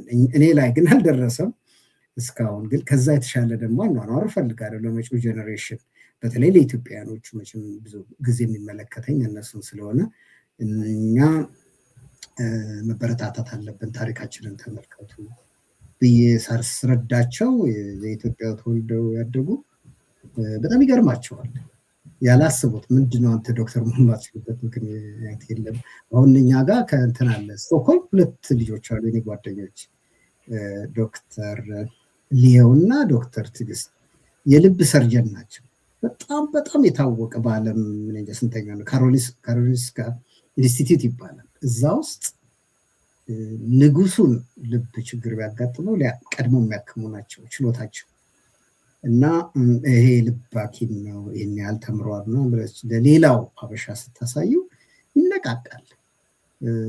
እነሱም እየዞሩ ያንን ማድረጋቸው አልቀረበ የቤተ ክርስቲያኑ። እና ግን ለምን መድከም አለብን? በመሰረቱ ለምንድን ነው ሁል ጊዜ ሮል ሞዴል መሆን ያለብኝ? ነጮቹ አላስፈለጋቸው። እኔ ግን ሶሻሊ ዲስአድቫንቴጅ ኤሪያ ሲሄድኩኝ አይዟችሁ ዩ ካን ሜክ ኢት ተስፋ አትቁረጡ ምናምን ማለት አለብኝ ወይ? ይሄ የመንግስት ስራ ነው፣ የህዝብ ስራ እኮ የነጩም ስራ ነው መሆን ያለበት። እና የዚህ ልጅ ታሪክ በጣም ከባድ ነገር፣ ብዙ ነገር አስተምሯል። ብዙ ነገር መነጋገሪያ እንዲሆንም አድርጓል። ብዙ ነገርም ያስተምራል። ምንድን ነው ማድረግ ያለብን የሚለውንም ደግሞ ነገሮች ወደ ከፋ ደረጃ ሳይሄዱ የሚለውን እንዳልከው የተለያዩ ካምፔኖች ሊሆኑ ይችላሉ፣ ዘላቂነት ያላቸው ስራዎች ሊሆኑ ይችላሉ። አለበለዚያ ወደኋላ እየተመለሰ ነው በጣም ቅድም ስትጠቅስ እንደነበረው እና አንድ ወቅት ላይ ሲወገዝ ትግል ሲደረግበት የነበረ እና የተስተካከለ የሚባል ነገር እንደው ፍጹምም ባይሆን መጥቶ ነበር። እሱ በጣም ወደኋላ እየተመለሰ ያለበት ነገር ነው እና ፍጥነቱ ራሱ የሆነ የሚገርም ነገር አለው። በዚህ ሁሉ መሀል ደግሞ ለምሳሌ ለስደተኞች ጠበቃ ሆነው አሌክስ ፕሪቲ፣ ሬኔ ጉድ ሚኒያፖሊስ ላይ እናስታውሳለን። ህይወታቸውን ደግሞ የሰው እንዲህም አይነት ነጮች አሉና ጊዜ በሄደ ቁጥር ግን ያው እየቀነሰ ነው የሚሄደው እንደዚህ አይነቱ ቁጥር አይደለ? ይሄ መጥፎ ትምህርቶች በገቡ ቁጥር የሀገራችንን ሁኔታ ማየት እንችላለን። የሚዲያውን ቅድም ስትጠቅስ ነበረ እና በጣም የመግደልም የማዳንም አይነት አቅም አላቸው ቃላት እና እሱ ደግሞ ከሚዘራባቸው ነገሮች አንዱ ሚዲያ ነው እና ሀገራችንም ላይ ምን እያደረገ ነው ሚዲያ የሚለውን የምናውቀው ነገር ነው። አሁንም እዚህም ላይ ደግሞ ባልተረጋገጠ ሁኔታ በጽሁፍ የምታነሳው ነገር አለ። መተቸት ሌላ ጉዳይ ነው፣ ማዋረድ ሌላ ጉዳይ ነው። ልክ ነው። መተቸት ያለበት መተቸት አለበት፣ መጠየቅ አለበት መጠየቅ አለበት፣ መመርመር ያለበት መመርመር አለበት። ግን ማዋረድ ግን ሌላ ጉዳይ ነው።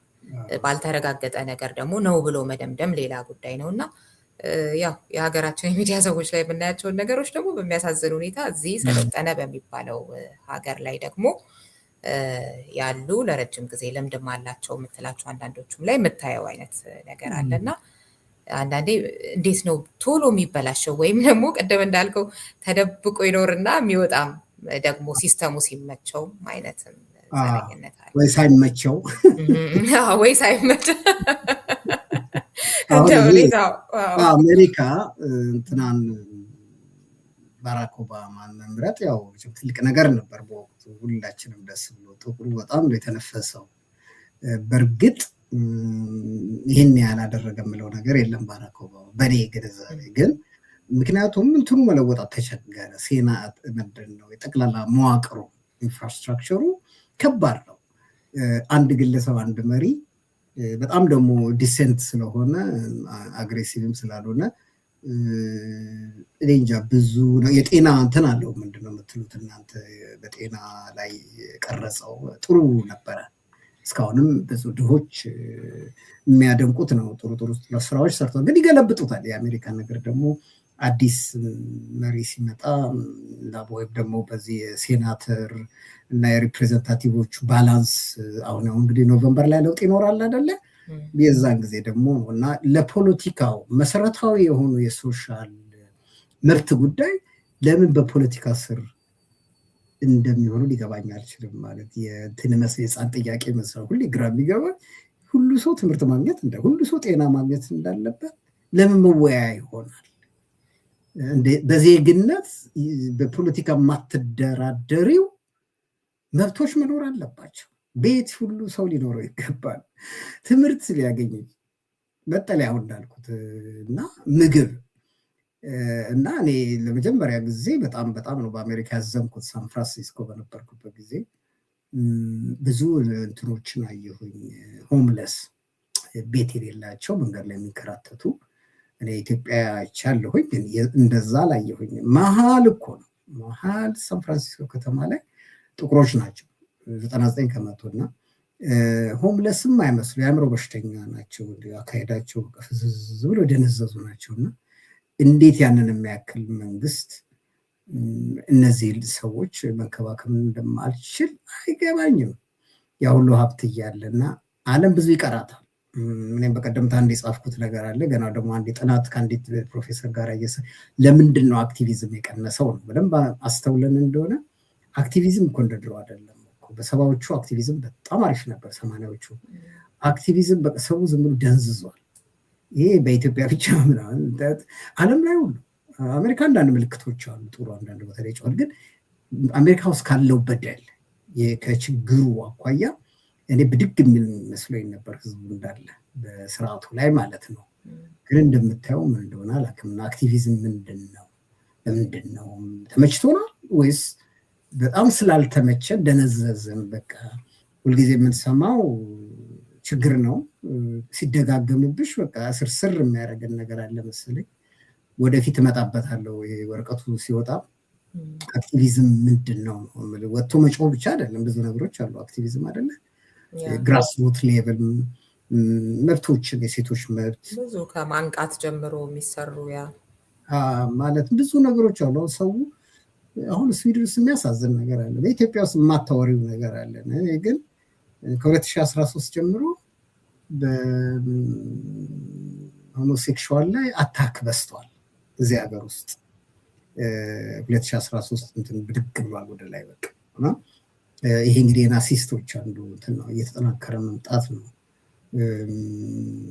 አታኮች በተለይ ማይኖሪቲ ነው እነሱ የሚባሉት የማይኖሪቲ ነው የሴክሹዋል ማይኖሪቲ ልንለው እንችላለን እና ሁኔታዎች እየከፉ ነው የሚመጡት። የቀኙ በጣም አደገኛ ነው እና የዛ ውጤት ነው ይሄን ልጅ የገደለው ያ ነው። ሁለተኛው ራሱ ኬምብሪጅ መማር ይችላል ወደፊት ሌላ ጊዜ ከተቀበለ ምንድነው መዘጋጀት በተለይ ሲምቦል ካረገ አሁን ትልቁ ሲምቦል ተመልከቱ። አሁን አንድ አይነት ስውር ቢቀጥር ዊልቸር ላይ የተቀመጠ እንደ ሄለን ከለር ናት መናገር መስማት ምናምን የእሷ የሰራችውን ስራ ተመልከት። እንዲህ ሲሆን እሷን መቅጠር አንዱ ዩኒቨርሲቲ ውስጥ ያው ሲምቦል የሚሉት ነገር ነው ሪፕሬዘንቴሽን እና ለጊዜ ዩኒቨርሲቲው ያጨበጭባል ይጨበጨብለታል ግን ምን ያህል እንትን ያደርጋል ነው ይከላከላል በኋላ ችግሩ ሲመጣ። መጀመሪያስ ደግሞ አሁን ይሄ ገና ያልተረጋገጠ ጉዳይ ነው ግን እንደሚባለው አይነት ነገር ከሆነ ደግሞ መጀመሪያ ላይ የማጣራቱን ጉዳይ ምን ያህል ችግር አለበት ማለት ነው። እውነት እንደሚባለው ከሆነ የጄሰን አርዴ ነገር መጀመሪያ በደንብ በሚገባ ማጣራት ስራ አይሰራም ነበር ወደሚልም አይነት ነገር ሊኬድም ይችላል እና ብዙ ነገሮችን የሚያስነሳ ነው። በጽሁፍ መግቢያ ላይ አንተም አንድ የምታነሳው ነጥብ አለ። ጀምረህ ጽሁፍ ቅድምም እንዳልከው የእሱ ጉዳይ እያሳሰበህ ስለነበረ ከዛ መሞቱን ሰማህ። መሞቱን ስትሰማ ያኔ መጽሐፉን ትተኸው እንደነበር እና መጽሐፍ ድፍረት የሚጠይቅበት ጊዜ እንዳለ ሁሉ ለመጻፍ መታቀብም የሚጠይቅበት ጊዜ ብለህ የምትገልጸው ነገር አለና ከሞቱ ጋር ተያይዞ ደግሞ የሞተ ሰው ራሱን መከላከል በማይችልበት አይነት ሁኔታ እየተሰጡ ስላሉ አስተያየቶችም የምትገልጸው አለ። በሌላ በኩል ደግሞ ኦልሬዲ ምርመራው ተጀምሯል። ቀጥሎ የሆነ ነገር ደግሞ መሰማት እሱ ቢያልፍም አለበት። እሱ ላይ ደግሞ እስኪ ትንሽ በል። አዎ እንግዲህ ይኸውልሽ እኔ አልፈራም። ብዙ ጊዜ ፍርሃት የለብኝም። ኦፖርቹኒዝም የሚባል ነገር የለም። ከቀድሜ ነው ጽሁፉን ጨረስኩ። ፊንላንድ ነበርኩ እና ቅዳሜ ፖሊሽ አድርጌ ወደ ፐብሊኬሽን ይሄዳል ብዬ ነበር። እሱ ሌሊት ሰራዋለሁ ብዬ እሱ አርብ ሞተ። ከዛ በቃ ወሽመጤ ቁምጥ አለ። ከዛ በፊት ግን ነጮችም አበሾችም ጠይቄያለሁ። ብዙዎቹ ግን የሚገርምሽ ባትጽፍ ይሻላል አሉኝ። ምን ነበር ምክንያታቸው? ምንድነው አንተን እዚህ ውስጥ ለምን ራስን ታስገባለህ? ሴንሲቲቭ ነገር መልክ ያልያዘ ነገር ነው። እስቲ ቆይ ትንሽ ቆይ ታቀብ እስቲ ምንድነው የምቆየው? እኔ ምንም አልገባኝም። እኔ አሁን የምለው የሚዲያው እንትን ሊንቺንግ ከፕሮፖርሽን ውጭ ነው። የተረጋገጠ ነገር የለም። አንድ ሰው ደግሞ ፕሌዥያሪዝም ትልቅ ወንጀል አይደለም። ይህን ያህል ሰው አልገደለ። ፔዶፊል አይደለም። ይሄ ህፃናትን የሆነ አባልጎ አይደለም። ሀገር ክዶ አይደለም። ወረቀቶች ናቸው። በታሪክ ውስጥ አለ፣ በዩኒቨርሲቲ ውስጥ አለ። እና አንዱ ፒኤችዲ ዝም ብሎ አንዱ ከአንዱ ኮፒ አድርጎ እንትን ይላል፣ ፈተና ይቀርባል፣ ይነቃበታል፣ ይባረራል። ኒውስ አይደለም። በዲሲፕሊነሪ እርምጃ ይወሰዳል በዛው ዩኒቨርሲቲ ደረጃ። ይሄ ባልታወቀ ምክንያት ሌላ ነገር ውስጥ ገቡ። ከመስመር ውጭ በግል ህይወቱ ውስጥ ሁሉ ነገር ውሸት ነው ይላሉ። 11 ዓመት ድረስ አይናገርም የሚባለው ውሸት ነው ይልሻል። ግን የእሱ ጓደኞች ወጥተው ተናግረው በእርግጥም አይናገርም ነበር እና ምንድነው ነገሩ ነው ይሄ ራሱ እስካሁንም ገና አይገባኝም። እና እኔ ልለቀው ስል ያንን ጽሁፍ ለምንድነው ይሄ ከመስመር የወጣ ነው እሱ ምርመራው ራሱ ያረጋግጥ። የተወነጀለበትን መንግስት አልወነጀለውም። ይሄ እኮ እውነት እኮ ነው የወነጀለው። ይሄ በሽተኛ የሆነ ሰውዬ ናታን ኮፍናስ የሚባል ዘረኛ ነው። አሁንም ተባሯል። አሁንም አፉ በጣም በጣም ገና እኮ የ37 ዓመት ጎረምሳ ነው እና ብዙ እውቀትም የለውም። ግን እንደምታውቂው አሉት ድጋፍ አለው። የሆነ ያው እንትን ነው ኒውዮርክ ነው የተወለደው ያደገው። ጂውሽ ናቸው ቤተሰቦቹ። በጣም የተማሩ ጂውሽ ፋሚሊ ሳፖርት አለው። ጂውሽነቱ እዚህ ላይ ብዙ ሚና መጫወት የለበትም። ግን ያው ሰዎች ምን እንዴት አድርገው እንደሚጠቀሙበት መገመት ትችላለሽ። ምክንያቱም በጣም ባለም የታወቁ እዚህ ነገር ውስጥ መግባት የሌለባቸው እንደነ ስቲቨን ፒንከር እንደ ጉግል አርጊና ታያዋለሽ። በጣም ሳይኮሎጂስት ኮግኒቲቭ ሳይኮሎጂስት ካናዳዊ ነው፣ ከጂውሽ ፋሚሊ ነው የመጣው። እሱም በዓለም የታወቀ ሰው ነው እና ሳፖርት ሰጥቷል ለዚህ ልጅ እና ይህም ልጁም ደግሞ ሲቪው ላይ እንደ ሪፈረንስ የሰጠው እነ ስቲቨን ፒንከርን ነው። እነዚህ ሰዎች ያላቸውን አስተሳሰብ የምናውቀው ነው እና በጣም በአንዳንድ ዩኒቨርሲቲ ውስጥ እንግዲህ ስቲቨን ፒንከር ፕሮፌሰር ነው ሳይኮሎጂ ኮግኒቲቭ ሳይኮሎጂ በሃርቫርድ ዩኒቨርሲቲ ነው። ስመጥሩ ነው እና እዚህ ነገር ውስጥ ያልተነካካ ታላላቅ ሰው የለም። እንግዲህ በትምህርት ጥቅስ እሱ ነው የሚያሳዝነኝ። በዚህ ጀነሬሽን ላይ በዚህ ወቅት ላይ እንደዚህ በኤቪደንስ ያልተመረኮዘ ሬሲዝም በይው ዘረኝነት እጅግ የሚዘገንን በምሁራኖች እኮ ሳይንቲፊክ ሬሲዝም በይው። ልጁ ያው ፊሎሶፊ ነው የተማረው፣ ሳይኮሜትሪሽያን አይደለም፣ የሜንታል ቴስቲንግ ውስጥ የለም። ሪቻርድ ሊን እንኳን እንዲሁ ሲፈትን ነው ይህንኑ የኖረው። ያው ኢትዮጵያ ላይ የደረሰብን ሰው እስካሁን አላወቅም። እኛ እኮ ሪቻርድ ሊን እንግዲህ ይሄ የሪቻርድ ሊን ፋውንዴሽን ነው አንዱን ፕሮጀክት የከፈለለት ለዚህ ልጅ። አገራችንን እኮ ከሰባ በታች ነው ኢትዮጵያ ከተባለ እኮ በአእምሮ ዘገምተኛ ነው አገሩ በሙሉ ነው። ያኔ ሰውን አቀው እንትን ፐብሊሽድ በሆነ ጊዜ የተወሰነ እንዴት ኢትዮጵያን እንዲህ ለምናምን ብለው ተጫዋጫሁ እና ከማን ነው ከመጨረሻ ሁለተኛ ናት ኢትዮጵያ። ኢኳቶሪያል ጊኒ ነው መጨረሻው 59 እኛ 63 እና ኤርትራ 64። ዝም ብሎ እኮ ነው ከጎረቤቱ እየለቃቀመ እኮ ነው። ያንን መጽሐፍ ብታነቡት አይኪው ኤንድ ዌልዝ ኦፍ ኔሽን እንደገና ደግሞ አይኪው ኤንድ ግሎባል ኢንኢኳሊቲስ የሚባል አወጡ። ዞሮ እነሱ ምንድን ነው የሚሉት? አይኪዋቸው ዝቅተኛ የሆኑ ሀገሮች ደሃ ናቸው። ደሃ የሆኑበት ምክንያት በሎ አይኪዋቸው ነው። ሎ አይኪው ምንድን ነው? በዘር ነው። አይኪው ማለት ኢንቴሊጀንስ ማለት አይኪው የሚለካው ማለት ነው። ዝቅተኛ ከሆነ ከቤተሰብሽ ነው። አንቺ 103 ካገኘሽ 133 ካገኘሽ በወላጆችሽ ነው። በወላጆችሽ ነው፣ በዘር ነው። ጠይም ስለሆንሽ ነው ይሉሻል። እና ለማሻሻል እድል የለም እኮ ነው የሚሉት። አዎ የደም የተፈጥሮ ጉዳይ ኢንቦርን የሚሉት አይነት ስለሆነ ልክ ነው።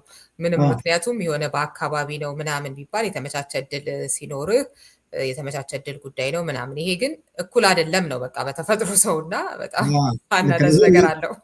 ኔቸር ነርቸር ይሉታል ፈረንጆች ሲወያዩበት። እኛ ኢትዮጵያ እኮ እንደው ዝም ብለን አለፍነው እንጂ አንድ ሌላ ደግሞ ጃፓናዊ በጣም የተረገመ ስኩል ኦፍ ኢኮኖሚክስ ለንደን የሚሰራ አለ። ሶቱሻ ነው ሳቱሻ የሚባል በስማ ወልስ እሱም ደግሞ የለየለት ነው። እንደውም ይባረር የሚል ብዙ እንትን ተቃውሞ ነበር። ምንም በቃ ጥቁሮች በተለይ ጥቁሮች ላይ ነው። ጥቁሮች በተለይ ጦታቸው ትልቅ የሆነ እንትን ነው ሎ አይኪው ነው ያላቸው ብሎ የሚጽፍ እኮ ነው። ፕሮፌሰር እኮ ነው። እሱ ምን ብሎ ጽፏል መሰለሽ? አንዴ እንትን ኢንፋንት ሞርታሊቲ የህፃን ሞት የሚበዛበት አካባቢ ሎ እና ከሎ አይኪው ጋር ይገናኛል። የኢትዮጵያን ከ1000 እንዴት ነው 250 ነው የሚሞተው? አይዶን ነው ህፃናቶች እንጃ። አሁን ወደ 60 ሳይሆን ይቀራል። ድሮ 250 ነበርና ከ1000 ከሚወለደው ውስጥ የሚሞተው ምን ያህል ህፃን ነው? 5 ዓመት ሲወር ከመሆኑ በፊት ያንን በዛ አይኪው ጋር ያገናኝና ኢትዮጵያም አለችበት እና ኢትዮጵያ ኢንፋንት ሞርታሊቲው ሀይ የሆነበት ምክንያት የምንድነው? የኔጌቲቭ ኮሬሌሽን የእንትናቸው አይኪዋቸው ሎ የሆነ ነው ብሎ እንዲቸከችካል የሆነ እንትን የሆነ ግራፍ። ከዛ ግን ኢትዮጵያኖችም እኔ አስታውሳለሁ ፕሮፌሰር ደምሴ አለማየሁ፣ ሌላም አንድ ስታቲስቲሽያን አለ ከኒውዮርክ፣ ሌሎችም ተባበርንና ስትሮንግ የሆነ አርቲክል ጻፈን በተለያየ መንገድ እና ይመጣብናል። አሁንም ምልሽ አይለቁንም። ግን እኛም ደግሞ መቼም ኑሯችንን ልናሻሽል አልቻልንም። መቼም እውነቱን ለመናገር አንድ የቀድሞ ሚኒስትር የኢትዮጵያ ሚኒስትር የነበሩ ሰው ምን አሉ? በደርግ ጊዜ ሚኒስትር ናቸው። ምን እናርግ? ምንድነው በቃ ከስድብ እንድንወጣ እኛስ እንደ ህዝብ ምን እናርግ? የምንሰራው ስራ እኮ የስቱፒድ ነው ይሉኛል። ማለት እርስ በርስ መገዳደል፣ ሰው ሰቅሎ ማቃጠል አሁን ያለው መቼም ብታውቂው ነው። ከአንቺ ሪዮት በላይ የሚያውቃለን ኢትዮጵያ ውስጥ ያለውን ወንጀል የሞራል ዝቅጠት እና ዝቀትን ስንመለከተው ያስደነግጥሻል። እና ነጩ በሚለው እናንተም ራሳችሁ መረጃ ትሰጧቸዋላችሁ። ኢምፒሪካል ዳታ እነሱ ብዙ መልቀም የለባቸውም። ሩል ማድረግ አልቻላችሁም ሀገራችሁን ማስተዳደር ሁሉ ነገር እያለ ለምን አሁን ወሎ አካባቢ ነው በቀደም ምሳሌ ሰማሁ ረሃብ አለ፣ ረሃብ ተጀምሯል አሉና እንደገና ረሃብ ውስጥ ስንገባ ደግሞ የሚሉን ነጮች እኮ ስለማውቀው ጦርነቱን ትተው ወደ ስራ አይገቡም። በጠረጴዛ ዙሪያ ችግራቸውን ለምን መፍታት ደረጃ አቃታቸው? ሁልጊዜ ለምንድን ነው የዲክታተሮች እድል የሚያገኙትና ሀገሪቱን ተጭነው የመብት ጉዳዮች እንግዲህ አሁን ታውቂያለሽ ምን ያህል ኢትዮጵያዊ በእንትን በቀይ ባህር በኩል እየዋኘ በጅቡቲ ወደ አረብ ሀገር ለመሄድ ሳውዲ አረቢያ እዛም ሄዶ እኮ ጥሩ ኑሮ አይኖሩም እየሞተ ያለው እና ትተውናል። እኛን እኮ ትተውናል። አሁን እኮ በጦርነቱ ምክንያት ሁለት ሰው ሲሞት እንትን ኪየቭ አካባቢ እና ዩክራይን አካባቢ ትልቅ ኒውስ ነው፣ ብሬኪንግ ኒውስ። በኢትዮጵያ ውስጥ 100 ቢሞት 10,000 ቢሞት ማንም እኮ ሞታችኛው ለኛው እንወቅበት የሚለው ወሳኝ መልእክት ነው እና ምንድነው ነው እኛ ጋር አሁን አንዳንዱ አለ አንዱ የሆነ ሰው ይሰርቦኛል ዝም ብለህ ነው ጥቁር ምንም ችግር የለበትም የምትለው። እስቲ የት ነው? እስቲ የት ሀገር ነው? አፍሪካ ውስጥ አንድ ሀገር ጥቀስልኝ እስቲ ፍትህ ያለበት ቦታ እንደው የሚንቀሳቀስ እንደ ማን ነው ስሙ እንደ ሲንጋፖር እንኳን ደግሞ አጠገቡ ያለው ሀገር ማለት ነው እነሱን የመሳሰሉ ትናንሽ ሀገሮች አሉ አይደለ? ኢቨን ኖርዝ ኮሪያ እንኳን ባቅሙ እነ ሳውዝ ኮሪያ መሳሰሉ ሀገሮች አሉና ፊት ድሃዎች ነበሩ። ራሱ ኢንዶኔዥያ ራሷ እና እያደጉ ነው ያሉ ብዙ ሀገሮች። አሁን ብራዚል ጥሩ እያደገ ነው፣ ላቲን አሜሪካ። የኛ እየከፋ መጣ ነው እና ይሄ ከኢንተለጀንሳችሁ ጋር ነው የሚሉን እኮ እንግዲህ። አዎ አንዳንዱ ነገር እንዳልከው አይፈረድባቸውም ቢሉ ራሳችሁ ናቸው የምትሰጡት እኮ ዳታው አሉኝ እንዳልከው ነው። እና ያው እንደዚህ ላለመባል እንደዚህ መሆን በራሱ ልክ ስላልሆነ እንደዚህ ላለመባል እኛስ ራሳችን በእነሱ ሲሉን ከመናደድ ባለፈ ምንድነው ራሳችን ላይ የምንሰራው የሚለው እሱ ወሳኝ ነገር ነው። እና እንዳንድ ነገርም ይሄ ከዘረኝነት ውጪ ከመደምደም ውጪ በሆነ ነገር መፈተሽም አለበት ብዬ እንዳንድ ነገር ተይዞ ብዬ ማስባለሁኝ። ለምንድን ነው እዚህ ያለን ማለት ለምን መሻሻል አልቻለም ሲባል እንዳንድ ነገር ቢፈተሽም ጥሩ ነው። ግን የሚገርምሽ ነገር አንድ ሌላ ጊዜ እናወራ ኤፒጀነቲክ የሚባል ነገር እያነበብኩ አሁንም አይገባኝም ኤፒጀነቲክ ማለት እና ኤፒጀነቲክ ማለት የጀነቲክ ሲዋረስ ለረጅም ጊዜ ልክ ነሽ። እኔ ብዙም ሞክር ያለው ለማገላበጥ ይገርመኛል። ማለት የሶስት ጀነሬሽን በአራት ጀነሬሽን የሚተላለፈው ለምሳሌ ጀነሬሽን ፖቨርቲ እንደሚባል ይሄ እንደኛ ተርም ነው በሶሲዮሎጂ እና የቆየንትን እንትኑ ዲኤንኤ ሲኩዌንሱን አዛባውም ይላሉ። ግን ይሄ ጄኔቲክ ማኒፌስት የሚያደርግበትን ኦን ኦፍ የሚያደርግ ነገር ለማስረዳት የሚያስቸግረኝ ነገር አለና እሱን ይለውጠዋል። ግን ኦፍኮርስ ሪቨርሲብል ነው ደግሞ ኑሮች ሲሻሻል የሚቻል ነው ምናምን። አዎ ጄኔቲክ እንትኑ ይሄ ዲኤንኤ ሲኩዌንሱን አዛባው ነገር አለና የዛሬ 400-300 ዓመት አካባቢ የተበደልሽው ሪቨርስ ማድረግ ይቻላል። ግን አሁን ባለበት ካልቻለ የአፍሪካን አሜሪካኖች ችግር ብዙ ጊዜ አሁን በብለድ ፕሬሸር ስትመለከችው የሚሞተው አብዛኛው ጥቁር አሜሪካ ነው። ምንድነው ስትይ አሁን የኤፒጀነቲክ ኑሮ የቅድመ አያቱ የተሰቃየው ስቃይ በተወሰነ መልኩ የጄኔቲክ አፌክት አድርጎታል የሚሉት ነገር አለ። ኤፒጀነቲክ በጣም ውስብስብ የሆነ ነገር ነው እና አሁን ያልሽው አንዳንዱ ይሄ መልስ ያስፈልገዋል የምትይው ነገር ከባድ ነው። ምንሽ ጥቁር አሜሪካኖች ዝቅተኛ ውጤት ቢያገኙ ለምን ያደንቀን? 400 ዓመት እኮ ተበዝብዘዋል። ማንበብና መጻፍ እኮ የተፈቀደላቸው አሁን ነው። እየተደበቁ ነው ባይብልን የሚያነቡት የነበረው። መምረጥ እኮ የተቻለው 68 ነው መሰለኛል አሜሪካ ውስጥ። አንቺ መምረጥ አትችይም ከተባልሽ እንደ ሰው እኮ ተቆጥረሽ አይደለም ማለት አቅም የለሽም ነው። በእርግጥ አንዳንድ ሀገሮችም በአውሮፓ ሴቶችን በጣም የሚገርም ነው። ስዊዘርላንድን የሰማሁት ወደ የዛሬ 50 ዓመት ነው የፈቀዱት ሴቶችን ቮት እንዲያደርጉ እና ሴት ጥቁርና ህፃንን የማመሳሰል ነገር አለ። ሴት ጥቁርና ህፃን አቅም የላቸውም፣ ብስለት የላቸውም የማለት ነገር እና ግን በሴቶች እንቅስቃሴ ጥሩ ሄደናል። ብዙ መሪዎችም አሉ። ያው ይሄ እኛ ላይ ያለው ነገር ነው። አሁን ትንሽ ተበድለናል ብዙ። አንዳንድ ሰዎች ሌሎችም ቻይኖችም እኮ ተበድለዋል። በዚህ ምንድን ነው እናንተ እንግዲህ ብዙ የካልቸራል ነገሮች አሉ። እኛ አካባቢ ብዙ ነገር ሌላ ጊዜ ኢንቴሊጀንስ እና ኤትኒሲቲ ብለን ማውራት እንችላለን። ኢትዮጵያ ውስጥ ብዙ ነገር ያየሁት ነገር ስላለ ነው። አንዳንድ አካባቢ ላይ የትምህርት ንቃት አለ፣ አንዳንድ አካባቢ ላይ ችግር አለና ምንድን ነው እንዴት እንዲናስ እኔ ብዙ ጊዜ ኢንቴሊጀንስ ማለት ትርጉሙ ለኔ ሁልጊዜ የምለው ነው። በጣም ብዙ ያነበብኩበት አካባቢ ነው። እኔ ነገ የማደርገው ነገር ዛሬ የምሰራው በነገ ላይ ምን ያመጣብኛል ብለሽ ማሰብ ስትችይ ነው። ቀለል ያለው ለኔ ትርጉም አንቲሲፔት የማድረግ the consequences of your action። አሁን የምትሰሪው ነገር አሁን ኢትዮጵያ ውስጥ ያለው ነገር ዝም ብሎ ውርውሩ ትሰሚ እንደሆነ በተለይ ቲክቶክ ምናምን በስማው ነው ይሄንን የሚሰሩ ሰዎች ምንድን ይሄ የምሰራው ነገር ምንድነው ነገ የሚያመጣብኝ? አመራሮቻችን ይሄ ነገር ምን አይነት ኢትዮጵያን እየፈጠርን ነው? ምንስ ኃላፊነት ነው ለጀነሬሽን ለሚመጣው ጀነሬሽን የሚለው ነገር የኢንቴሊጀንስ እንትን ነው። እንግዲህ ኢንቴሊጀንስ ብዙ አይነት አለ አይደል? ስፒሪቹዋል ኢንቴሊጀንስ አለ፣ ሞራል ኢንቴሊጀንስ አለ፣ ኢንተርፐርሰናል ኢሞሽናል ዳይቨርሲቲ እና የሱ እንትን ነው ችግር አለ ነው የምለው። ወይም ደግሞ ወደ መንፈሳዊ ላይ ተኮር ማለት ነው። አንዳንዴ ላለው እንዲህ ካልቻል ነው መች ተሞከረና አሁን እኮ አልቻልንም ብሎም እኮ ለእንትመተው መች ተሞከረና የሚያስብል እኮ ነው። በጣም ጥቂት ሰዎች ብዙ ርቀት ሄደው የሚችሉትን ሁሉ ሊያደርጉ ይችላሉ። በጣም ብዙሃኑ ግን ምን እያደረገ ነው? እንደውም አሉታዊ ለሆነው ነገር እያዋጣ አይደለም ወይ የሚለው ራሱ አንድ መነጋገሪያ ስለሚሆን ቴንኪዩ በጣም ግን። እሺ በጣም አመሰግናለሁ። እንግዲህ ይህን ያህል ነው። ብዙ ማውራት ይቻላል። ማለቂያ የሌለው ነገር ነው። ብዙ ነገር ስለሚያነካካ የልጁ አስተዳደግ ራሱ ትልቅ ታሪክ ነው። የዩኒቨርሲቲዎች አወቃቀር፣ ዘረኝነት ምንድን ነው? ኦቲዝም ማለት ምንድን ነው? ራሱ ኦቲዝም ብዙ ነገሮች አሉ።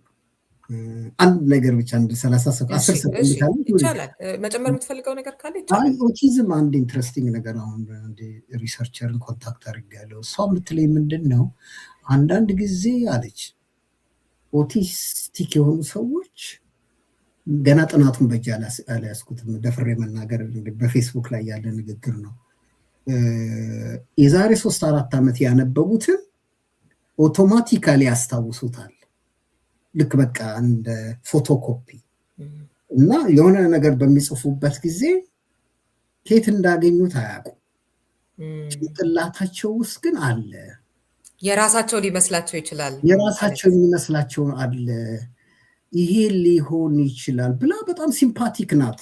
ልጄም ኦቲስቲክ ነው። ዩኒቨርሲቲ ውስጥ ነው የምንሰራው።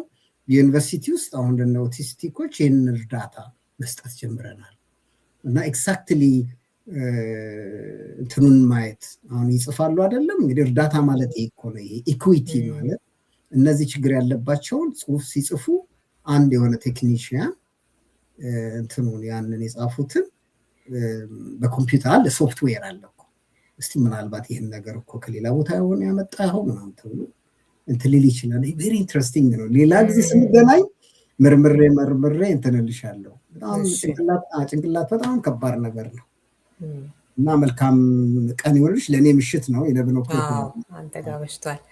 አመሰግናለሁ። በጣም መልካም አዳር። ለአንቺም ሰላም ሁኑ። አድማጭ ተመልካቾቻችን ከፕሮፌሰር ግርማ ብርሃኑ ጋር የነበረኝ ቆይታ ይህንን ይመስል ነበር። በሌላ ጊዜ ደግሞ ከሌላ እንግዳና ርዕሰ ጉዳይ ጋር እቆያችኋለሁ። እስከዚያው ሰላም ሁኑ። ምንጊዜም ሚዲያ የዕለቱ ጉዳይ ከመጽሐፍት ገበታ፣ ከአድማጮች መድረክ መስታወት፣ የቅዳሜ ወጎችና የተወልደ እንግዳ መደበኛ ዝግጅቶቻችን ናቸው። 703 475 6309 ስልካችን፣ ምንጊዜም ሚዲያ @gmail.com የኢሜል አድራሻችን ነው። ሰብስክራይብ በማድረግ ቤተሰብ ይሁኑ። ምንጊዜም ኢትዮጵያ